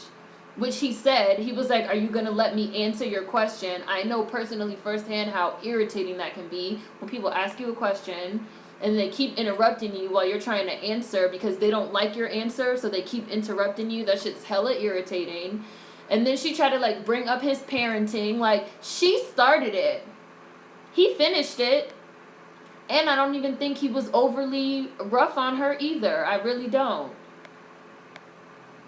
And he was making a lot of good points. I don't think what he said about Tiffany Haddish was misogynor. He made a good point. His point was basically that Tiffany Haddish is not a comedian, that she's an actress, sort of playing a comedian, that she has not proven herself in terms of comedy, and that there are comedians, comedic actors, comedic black woman actors that are not getting picked, that Tiffany Haddish is getting. He also brought up looks, that Tiffany Haddish is like a beautiful girl and her looks are playing a part as well, that comedy is supposed to be the one, I'm going to say genre, but maybe that's not what I want, genre or field, where looks are not supposed to matter, but that Tiffany Haddish is definitely getting picked over other people because people like the way that she looks, which I agree with. And he also said, because the interviewer was like, oh, well, people like Tiffany Haddish because she's real. And Cat Williams was like, well, everybody's real. Don't you have a homegirl that's real? Don't you have a nephew that's real? A sister that's real? A auntie that's real? Like, when did being real become a benchmark for success? Which I 100% agree with. Like, just like fucking Cardi B. Like, when did just being real mean you're talented? Not to say that Tiffany Haddish is not talented, because I do think that Tiffany Haddish is talented, and I don't think, and he didn't say that Tiffany Haddish was untalented. But just like, when, like, that's a good question. Like, when did quote unquote being real and being pretty and being beautiful become enough to make you a leading star in comedy? That was an interesting point. That was an interesting point. And he also said that people were very quick to drop Monique, which I also think was true. He said that people were very quick to drop Monique, like Monique hasn't been a trailblazer in the industry that made it possible for a lot of women comedians to even have careers. Like, he was saying a lot of really real shit. And I don't think what he was saying was misogynistic. He was advocating a lot for women. He was talking about the way that things are operating right now. And I think it was very truthful and realistic. But people just don't want to hear it. Because people have decided they like Tiffany Haddish, just like people have decided they like Cardi B, just like people have decided they like all types of people, and you cannot talk about their fave. Tiffany Haddish is considered beautiful. That is a lie from the pits of hell. That is a lie from the pits of hell. I don't agree at all, 1000%. Tiffany Haddish is beautiful. Let's not lie. Or we really gonna have to agree to disagree, because Tiffany Haddish is gorgeous.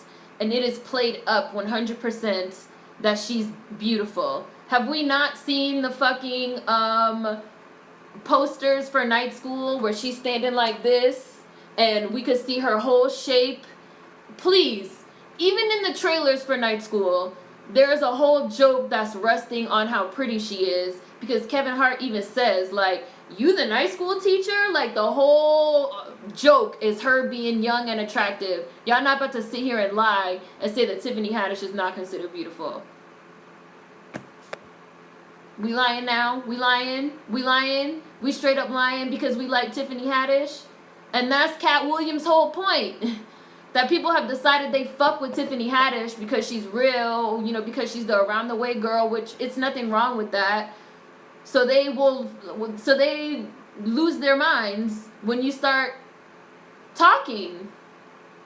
Like, which I think was a solid point. I don't think that was a bad point. Y'all lying out your teeth talking about some Tiffany Haddish is not considered beautiful. Like, no, come on. Stop it.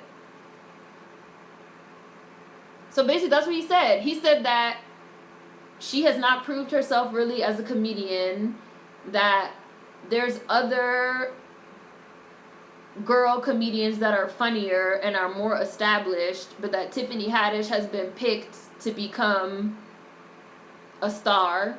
A lot of it has to do with the way that she looks and people being on her side just because she's quote unquote real. But is she really that funny? But humor is also subjective, which we can all agree to, I'm sure. And the stuff that he was saying was getting under the skin of the girl, Wanda Smith. Let me not call her a girl. She's a grown woman. She's like a comedian herself. The stuff that he was saying about Tiffany Haddish was getting up under her skin. So she tried to go off on him, and then he roasted her. She started it. I felt he finished it. What he said about Tiffany Haddish, I thought he was making some good points. What he said about Monique, I thought he was making some good points. What he was saying about the industry, I thought he was making some good points. I really do. I don't think he was hating. I don't think he was hating at all. I really don't.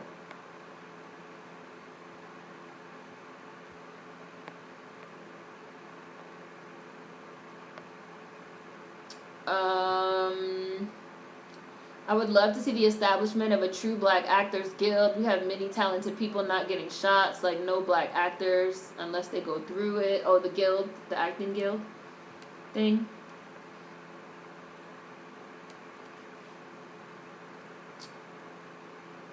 Cat Williams did make a lot of good points. I was wondering what you would say about that interview. Tessa Thompson is Lisa Bonet 2.0. I kind of think so. Yeah, I kind of think so.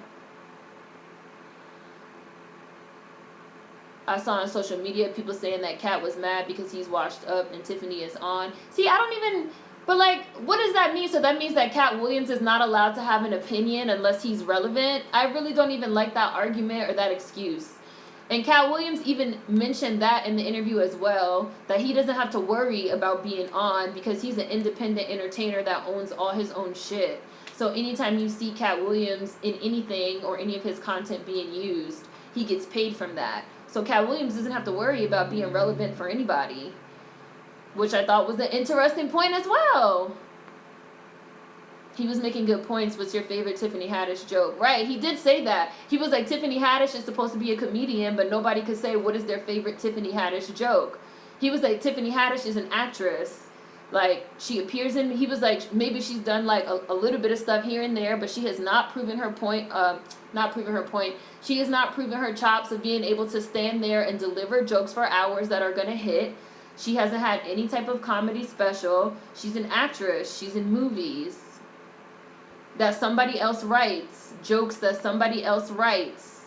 I was like, I mean, I guess that's interesting. And then it was people saying like, well, nobody critiques the white comedians this way, so why does he have to critique Tiffany Haddish? I was like, why are we talking about white comedians? Why does anybody care? No, this is a black comedian talking to another black comedian, Wanda Smith, on a black radio show about another black quote-unquote comedian, Tiffany Haddish. This don't even have nothing to do with white people. Don't even go bringing them up.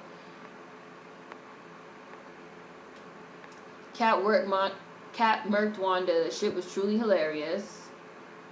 People really don't know about legend status because he is a comedy legend. Right, people talking about Cat is washed up, so he's not allowed to have an opinion on Tiffany Haddish. Cat Williams? That's a reach. I feel like Tessa Thompson doesn't have a whole lot of raw talent or that it factor. She's okay and has some skill, but I don't think she has that power. Tessa Thompson is forgettable, even in Creed, and she was a love interest. Somebody literally said, they were like, Tessa Thompson was in Creed? We were like, yeah, she was the main girl. Tessa is this generation's Lisa Bonet. Wanda Sykes came for Cat first. I think people like Tiffany Haddish's story and want her to win, plus she has a good personality. Exactly like Cardi B. Like, people like the story, they like the personality, they decide they want these people to win. Don't try to roast Cat Williams. What the fuck was she trying to do? I don't know what she thought she was doing. Like, he could have went in if he wanted. He really could have. I feel like if Cat Williams really wanted to be on some, like, real shit, he really could have went way harder. Like, we are talking about Cat Williams. He could have, like, destroyed that woman's whole life. He took it real easy on her. Very easy. She did start it. I knew he was going to go in. Like, she was for real trying to go at him the whole time. How the fuck you not going to expect to get something back? And she brought his kids up, too. His parenting. And wasn't everybody just talking last week about how you don't bring up people kids? How you don't bring people kids into it? She brought up his kids. But now, oh, he went too hard. And he didn't even go that hard on her. Come on. He was on point. Monique really deserves better. She was thrown away. And people she worked with for years acted like they didn't know her. The interviewer got in her feelings about Haddish and then did a dig on him being in jail. She didn't know who she was messing with. He really went easy. He kept defending himself while she was making prison jokes. Then he finally went on offense.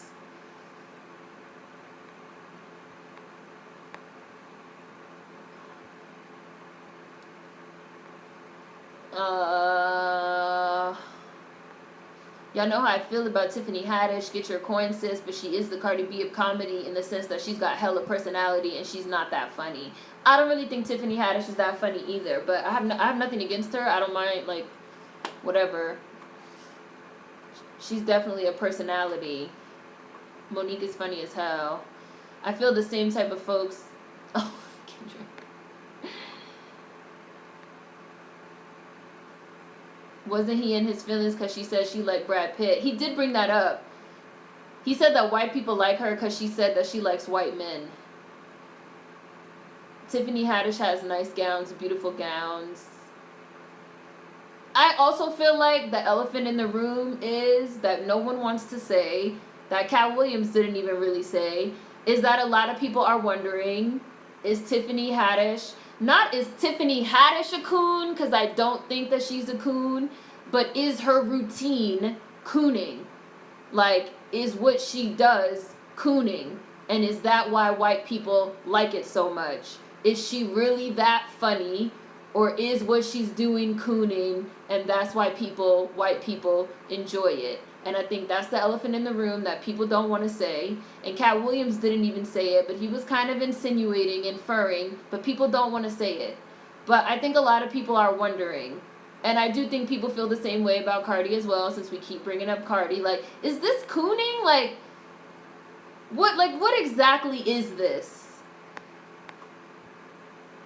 Real doesn't always mean real talent. Cat Williams is a comic god. Monique got played. I agree that folks these days don't need talent. All they need is personality. Tiffany is not some kind of model. Nobody said she was a model, but Tiffany is beautiful. Sorry. I'm sorry. We're going to have to agree to disagree. She's gorgeous. Stop. When it comes to comedy, Tiffany is definitely considered beautiful, y'all. He gave a lot of shout outs to dark-skinned women comedians. He did imply that her success was undeserved. But is he not allowed to have that opinion? And he backed his opinion up. And he named other comedians that he feels are better and funnier and are being looked over because people have decided that they like Tiffany Haddish. Is that unfair critique? I'm really asking. She is beautiful. Let's not act like we're blind. Tiffany Haddish is attractive. Come on now. I don't even like her and she's gorgeous. People love playing dumb. I hate when the masses decide they like someone because then everybody acts like they're above critique. Tiffany Haddish is not racially ambiguous. That's why some people don't want to call her beautiful, but she is beautiful. Everyone is real to a certain extent. Kat had a point. Tiffany Haddish is pretty. It's like there's so many phony people out there that someone so-called real is refreshing. Yes, I agree. I agree that that's what it is too. I love Tiffany Haddish, but I never thought she was beautiful, and I don't hear men naming her when they talk about beautiful women. I don't agree at all. We are living in a different reality. I was on a different tab, and I can still tell Seren just zoomed. Exactly, your personal preference doesn't change that she is seen as beautiful by the mainstream. My problem with him was the lies he said about her being married to a white man. Well, I don't know anything about that. I don't know. I have no idea who she was married to or not married to. So, if that was not true, then that's bullshit.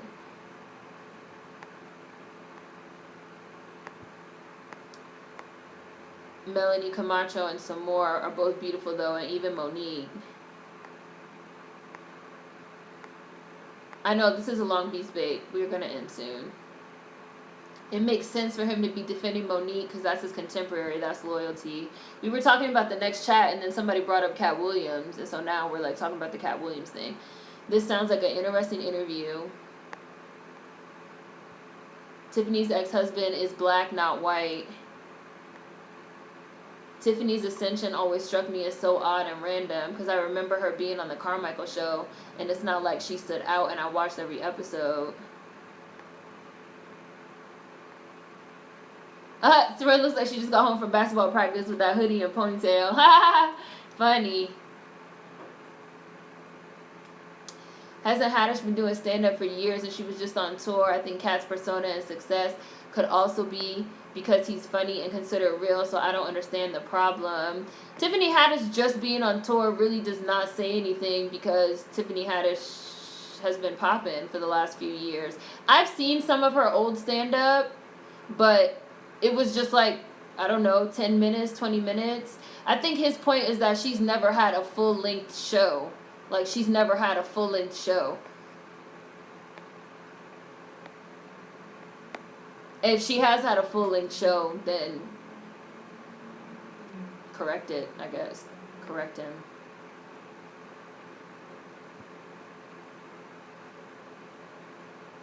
Oh, he said her act was about being married to a white guy, not that she actually was. Yeah, this video was been uploading for hours. I don't know. I was just gonna delete it, and it just now uploaded right now. I just saw that it uploaded right now. I was like, how did it just upload? I'm live right now. I'm not even on. But I went to upload it this morning, and I guess it's been uploading for 6 hours. I don't know. Tiffany has no problem dancing in the 2018 minstrel show. Cat Williams didn't even say anything disrespectful, in my opinion. I don't think he said anything disrespectful either.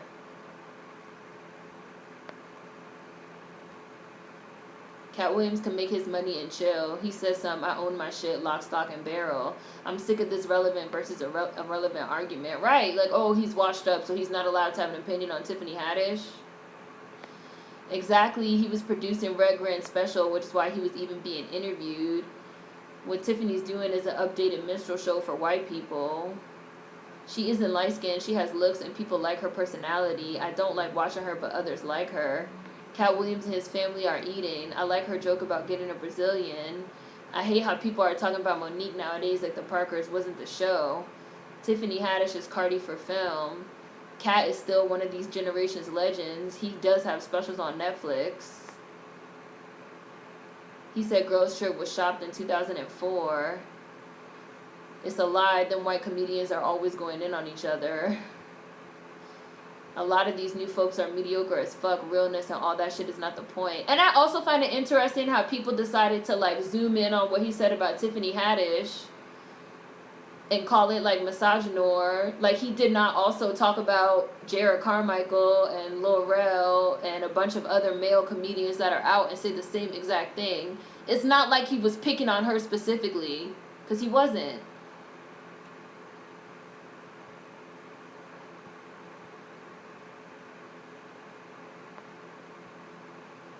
Polo Tink Tink, that joke is funny. That joke is still funny. That joke will forever be funny. I just called somebody Polo Tink Tink the other day. Cat Williams is nominated for an Emmy. Not that it means anything, but that doesn't make him not relevant or relevant. I'd love to see Cat in a new comedy movie, but the way the industry treated him, I don't think he should ever go back.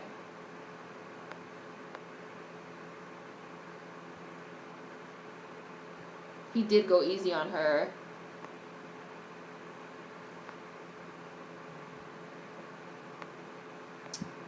That's my favorite one. That and The Tiger in the Zoo. Matter of fact, all of Pimp Chronicles and his Pimpin'.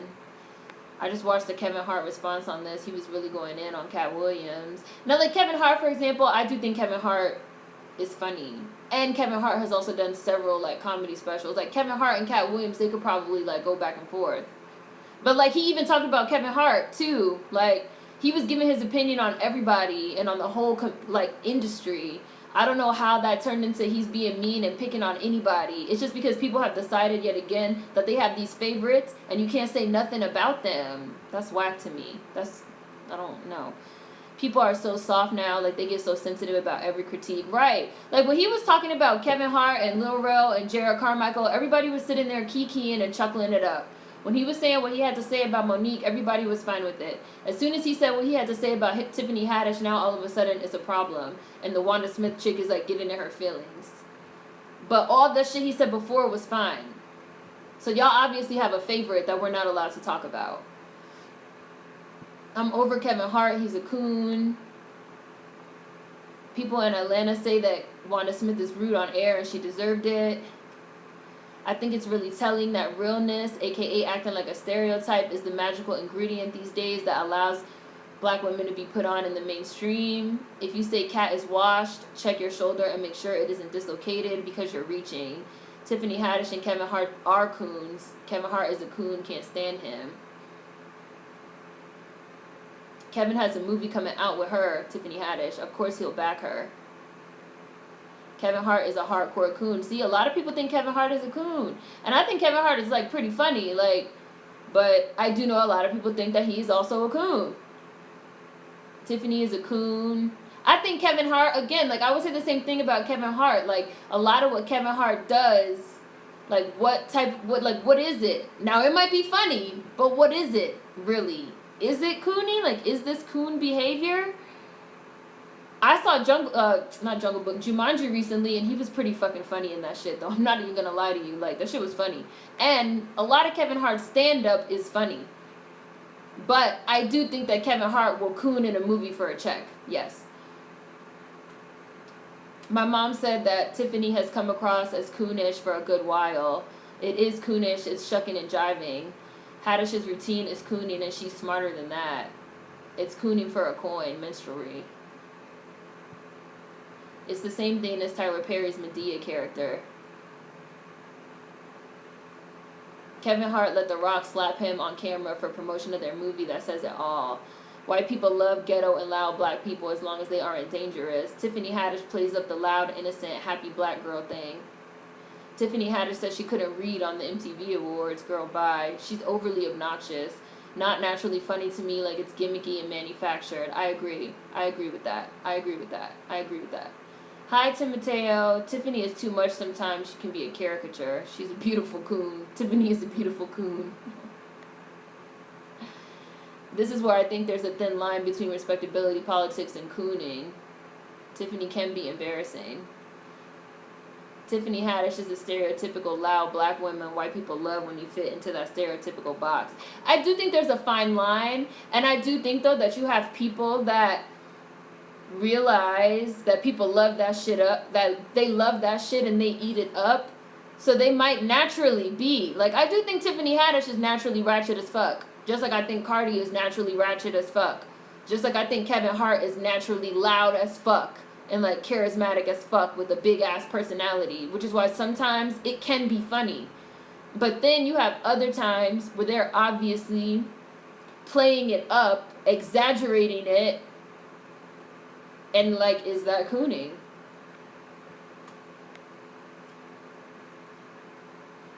I kind of feel like that too. Haddish's funny factor seems to come not from what she says, but from her behavior on screen, and that's why it feels like cooning. Maybe it is a little bit.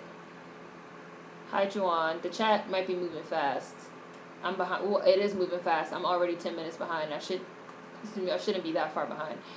I might have my problems with Monique, but her stand-up is keeping it real. There's a difference between keeping it real and being loud and I'm funny. It's a good point. I think white people's reception to Tiffany Haddish is annoying. That's how we retire our own stuff because white people always go overboard. I don't think she's cooning, though. Tiffany Haddish acts like someone who doesn't know or doesn't care to follow basic social norms.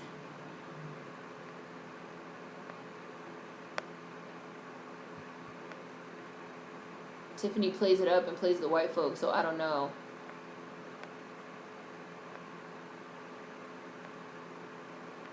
Somebody else said Tiffany Haddish is a beautiful coon.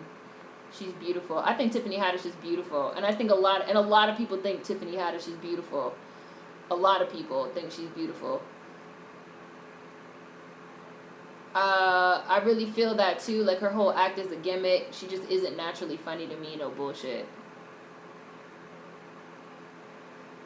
I think that people are stuck on Tiffany's vernacular and personality because she is physically beautiful. Seren is really giving me basketball coach vibes. I don't like the coon routines. You can't say this about Kevin Hart because he makes fun of himself, and a lot of people like to compare the two. My mom even says she's the female Kevin Hart, and I'm like, how? And I think that's also something that, even though he also brought up Kevin Hart as well, I think that's also something that Cat Williams was getting at in terms of Tiffany Haddish also. Like, how is Tiffany Haddish already being compared to Kevin Hart? Tiffany Haddish has one successful movie under her belt with Girls Trip. She hasn't done any long comedy specials. Like, what has Tiffany Haddish really done for her to be considered so great and so funny is, I think, his point. Say what you want about Cat Williams. Say what you want about Kevin Hart, but at this point, Kevin Hart has had several successful comedy specials, several successful movies. Like, how are we already comparing Tiffany Haddish to Kevin Hart just because we like her or we like her personality? You know, I feel like that's sort of what Kevin Hart, God, I feel like that's sort of what Cat Williams was trying to get at. And like I said, he even brought up other people as well, but people have decided that they like Tiffany Haddish, so that shit is sticking. It's sticking in their craw. It's annoying them, just like it annoyed the The Wanda Smith girl, lady. I don't want to call her girl, lady.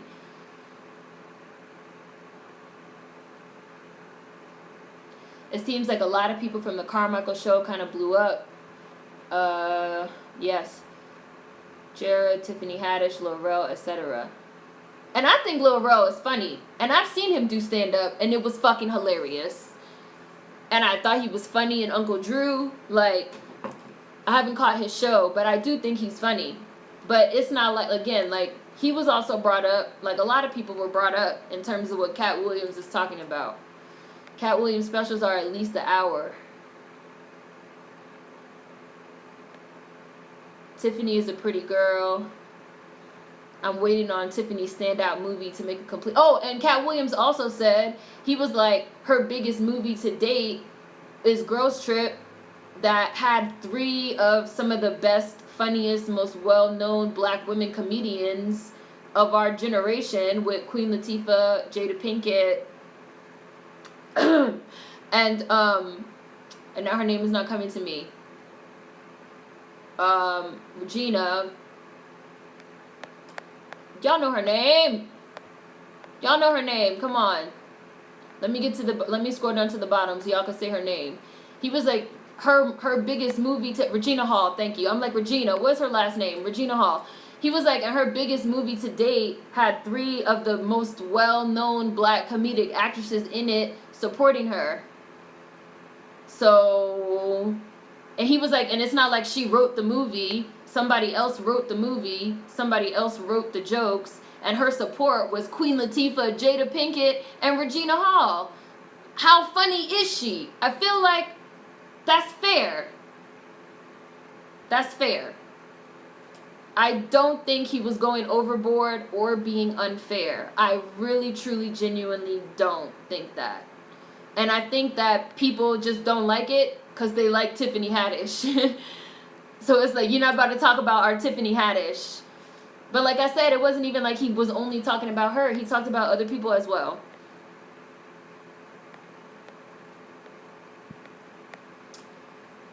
Yeah, the chat is moving fast.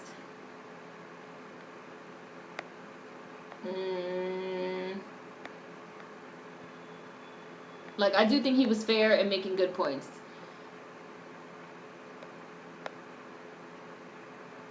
It's not rude, it's a fair question.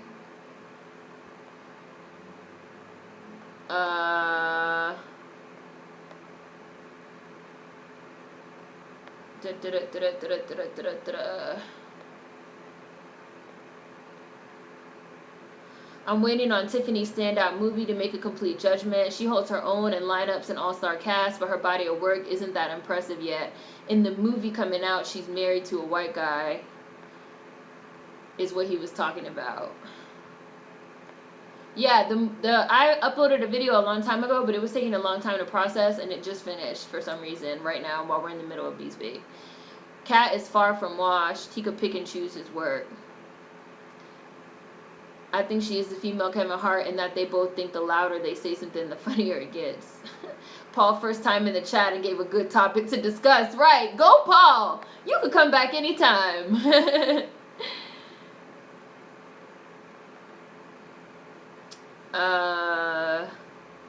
Kevin Hart went downhill. He does have memorable lines. The internet then edited the fuck out of that Cat Williams video, what he actually said. Kevin Hart's star is about to dim. Everything else aside, most comedic legends have a societal impact. Jokes that come into conversation. What has Tiffany Haddish had that impacted society? Cat is the GOAT. The popular kids get all the support, and anyone who says one thing against them is a bully. Right, and all these people are like, why is he talking about Tiffany Haddish? Why is he picking on Tiffany Haddish? I was like, he was talking about the whole state of the industry, and he talked about other people as well. Tiffany Haddish was actually the only woman now that he even brought up. Like, he talked about Kevin Hart and Lil Rel and Jared Carmichael more than Tiffany Haddish. He just also happened to use her as an example. Because he was talking about Monique, and he was talking about black women in comedy. Like, how did it turn into he's picking on her and this, that, and the third? Like, he's not even allowed to have an opinion? Come on. Cat is funnier than all of them anyway. Okay, so we're not allowed to talk about how Tiffany Haddish isn't considered beautiful. No one has stopped you. We just don't agree. I said several times that I do not agree. Just that I got a bad connection. No one has stopped you. I said we're going to have to agree to disagree several times because I don't agree with you. That's not me stopping you from saying you don't think she's beautiful. How am I stopping you? I'm just giving you my opinion, which is that I do think she's beautiful, and I feel like most of what I've seen has also talked about how she's beautiful. So apparently we're living in two different realities, which I've already said, and we're going to have to agree to disagree, which I've already said. So how is that stopping you from voicing your opinion? People think they got to voice their opinion and can't get no pushback. We're all allowed to say whatever we want. And if you don't like it, you can leave. I hate that everybody either has to love the new person being pushed on us or we're haters. Tiffany Haddish is not funny and Cardi has no talent, but they both have personality though. Cat Williams is saying that she's dating a white guy in the movie. Yes. I don't think Tiffany is a coon. I think she's been like this. She just doesn't do this in front of white people. It's all the time. Kevin Hart is definitely a coon. I haven't found him funny since Soul Plane. I hate how Kevin Hart makes himself the coon in the friend dynamic. I don't think Kevin is funny. Kevin is funny, but he's also a coon. Kevin and Tiffany, funny coons, beautiful coons, great gowns, beautiful gowns. That cat interview has 1.2 million views in only 2 days. Hi, Warren. We talking about this Cat Williams interview. Hi, thank you to Mateo.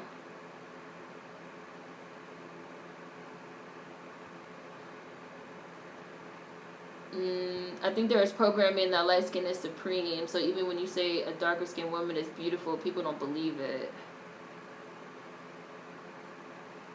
I like Kevin Hart's YouTube videos. I think it's just when he gets around white people, he changes. He's funny when he does those interviews with Ice Cube. I definitely think Tiffany plays it up a bit. Bye, Valerie. There are ways to exaggerate black people's humor and stand on the upper hand, keeping white folks in their place. I feel like one of the reasons people call Kevin Hart a coon is because he's not very political, and I don't think that's fair. Taraji is the perfect example. She's naturally hood but doesn't coon. Ooh, that's a good example, Remy. Kevin is legitimately funny and is a brilliant comedian most of the time. Tiffany is not on his level.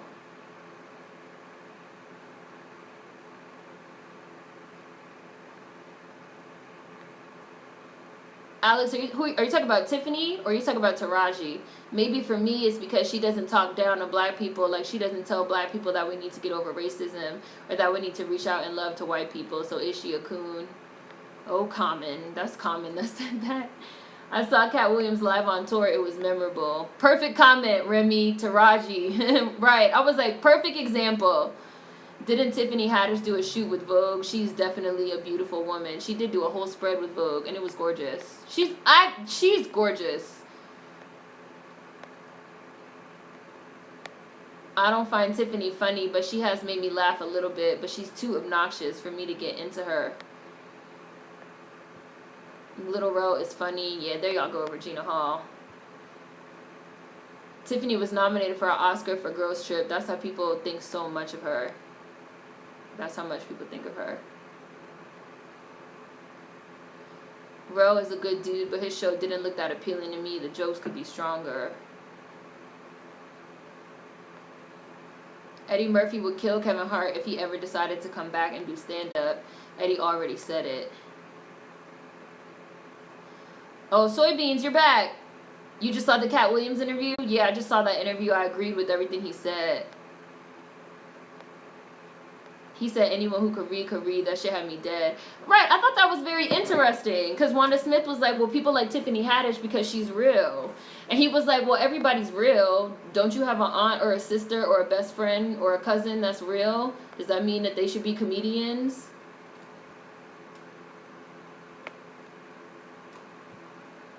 I mean, is that a bad point? Is that a bad point? He was like, it's 100 people talking. That could be real. Is she really saying anything that's that funny or different or special? Or is she just real? And he was asking a lot of questions, right? He didn't say Tiffany Haddish is a fake bitch and a coon. He never said that. He was asking a lot of questions, and I felt like what he was saying was making people uncomfortable. He wasn't being rude to me. Tiffany kind of has that Cardi thing going for her where she can't be critiqued at all for some reason. Queen, I gotta see this interview. Taraji is my everything. She's a real one and has actual talent, plus will quickly tell a person about themselves. She's from DC. That's my bitch. She reminds me of my mom. So much. So much. Taraji's everything. I agree with y'all. I don't think she's funny. You talk about Tiffany? She's a caricature. Wasn't she just in Uncle Drew dating a white guy? Yeah, I saw Uncle Drew. When Uncle Drew started, she was dating Lil Rel, but then she left Lil Rel for his arch enemy. And his arch enemy in the movie is this white guy. I still remember Taraji from Baby Boy. That's my movie. The realm of comedy is getting a major overhaul anyway. I like Kevin Hart and Real Husbands of Hollywood. Oh my God, that show was hilarious. That show was hilarious. Hilarious. I'm sorry. Real House Husbands of Hollywood was funny. Sorry. If that was coon comedy, I was laughing at some coon comedy because that shit was funny. Tiffany and Kevin Hart are too cringe for me to ever think they're funny. Tiffany Haddish is beautiful, and it's really annoying when people insist that Hollywood-supported women aren't beautiful. Like, they all fucking fit some kind of beauty standard or they wouldn't be there. Kevin is funny on stage, but I'm done watching him in movies. And Cat Williams was sort of talking about that a little bit, too, in terms of how the standards are different for white people and black people in Hollywood as well. Tiffany Haddish is beautiful. Kevin Hart needs to go back to Paper Soldiers. Tiffany isn't beautiful where she was just killing it at the Diamond Ball with Rihanna. I love Taraji. I don't use the C word, so I just say being an agent. Best word I could come up with. Oh, y'all talking about how Jada was mad when Tiffany got nominated for that Oscar? Yeah, I know Jada was feeling like Tiffany shouldn't have gotten it or should have gotten it because Girls Trip was so successful. Plus size actresses like Monique can still fit the plus size beauty standard. I feel like Kevin Hart plays the same character in all his films since he popped. Taraji plays up the ghetto chick thing too much for me. All the recent black TV comedies are gimmicky, like they're forcing the funny in the scripts. We're fucking hilarious. I still think about her scary movie days. And you know Regina Hall is also from DC. Born and raised in Washington, D.C. Kat has always talked about the state of comedy. I need to see this interview, too. I did see Proud Mary. I did a review on it as a furry. I want to see her in more roles like that. I do, too. I love Taraji and Baby Boy. Whoever used the word caricature in the chat, I'm using that now. I love Real Husbands of Hollywood. Kat also talked about Dave walking away from $50 million.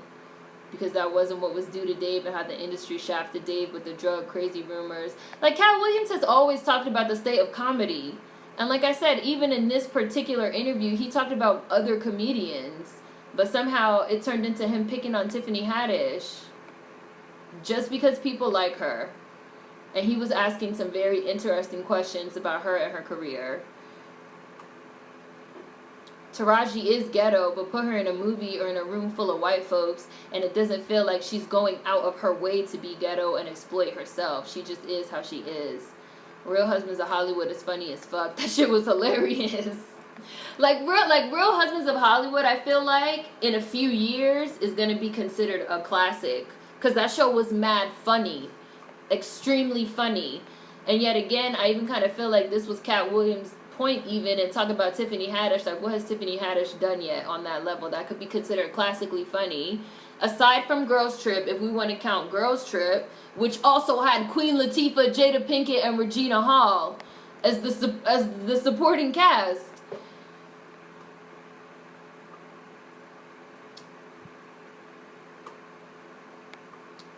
I realize now it's a bunch of red flags. I realize now that it's a red flag when a bunch of people cite they're just so real when describing what makes something great or someone great. Says a lot about the person in question and who I'm talking to. Taraji is a ghetto chick. To me, it just is who she is. He or she is so real is basically a way to say that they lack talent, but we like them anyway. Caricature is a good word to use instead of coon.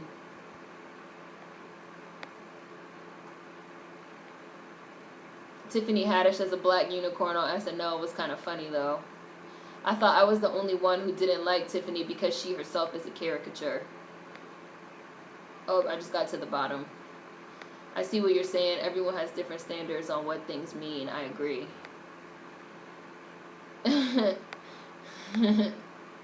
Dominique said, no, the black unicorn thing wasn't funny. All right, I reached the bottom of the chat. This is an interesting topic. At the end of the day, I just feel like Cat Williams raised a lot of interesting points about the state of like comedy in general, black comedy. I really don't think he was picking on anybody. I don't think he was being mean. I thought that was a really good interview. I thought it was super interesting, and I thought he raised a lot of really interesting points. I think people should watch it and decide for themselves how they feel about it. I love seeing Queen Latifah so much. Just seeing her face makes me happy. She's one of those people who just radiates love. Taraji is exceptional because she could see into dramedy and comma. She can sieg into comedy and drama. Queen Latifah and Last Holiday I love. Thought Beesbake was going to sieg into another 5-hour one for a second. Cat Williams is always speaking the truth. No, we're going to end it right there. We're going to go. Y'all can watch the Cat Williams special and then decide what y'all even think about it for yourselves. And you can feel free to like leave comments on this video and talk about it some more. It was interesting. I really didn't think he was being mean or rude though or anything like that. I thought he was making some good points too. So, all right, next week, The Golden Child, because too many of y'all said you've never seen it or even heard of it. So, The Golden Child next week. So, see you guys next time. Start thinking about what you guys want to do for October. All right? Peace out.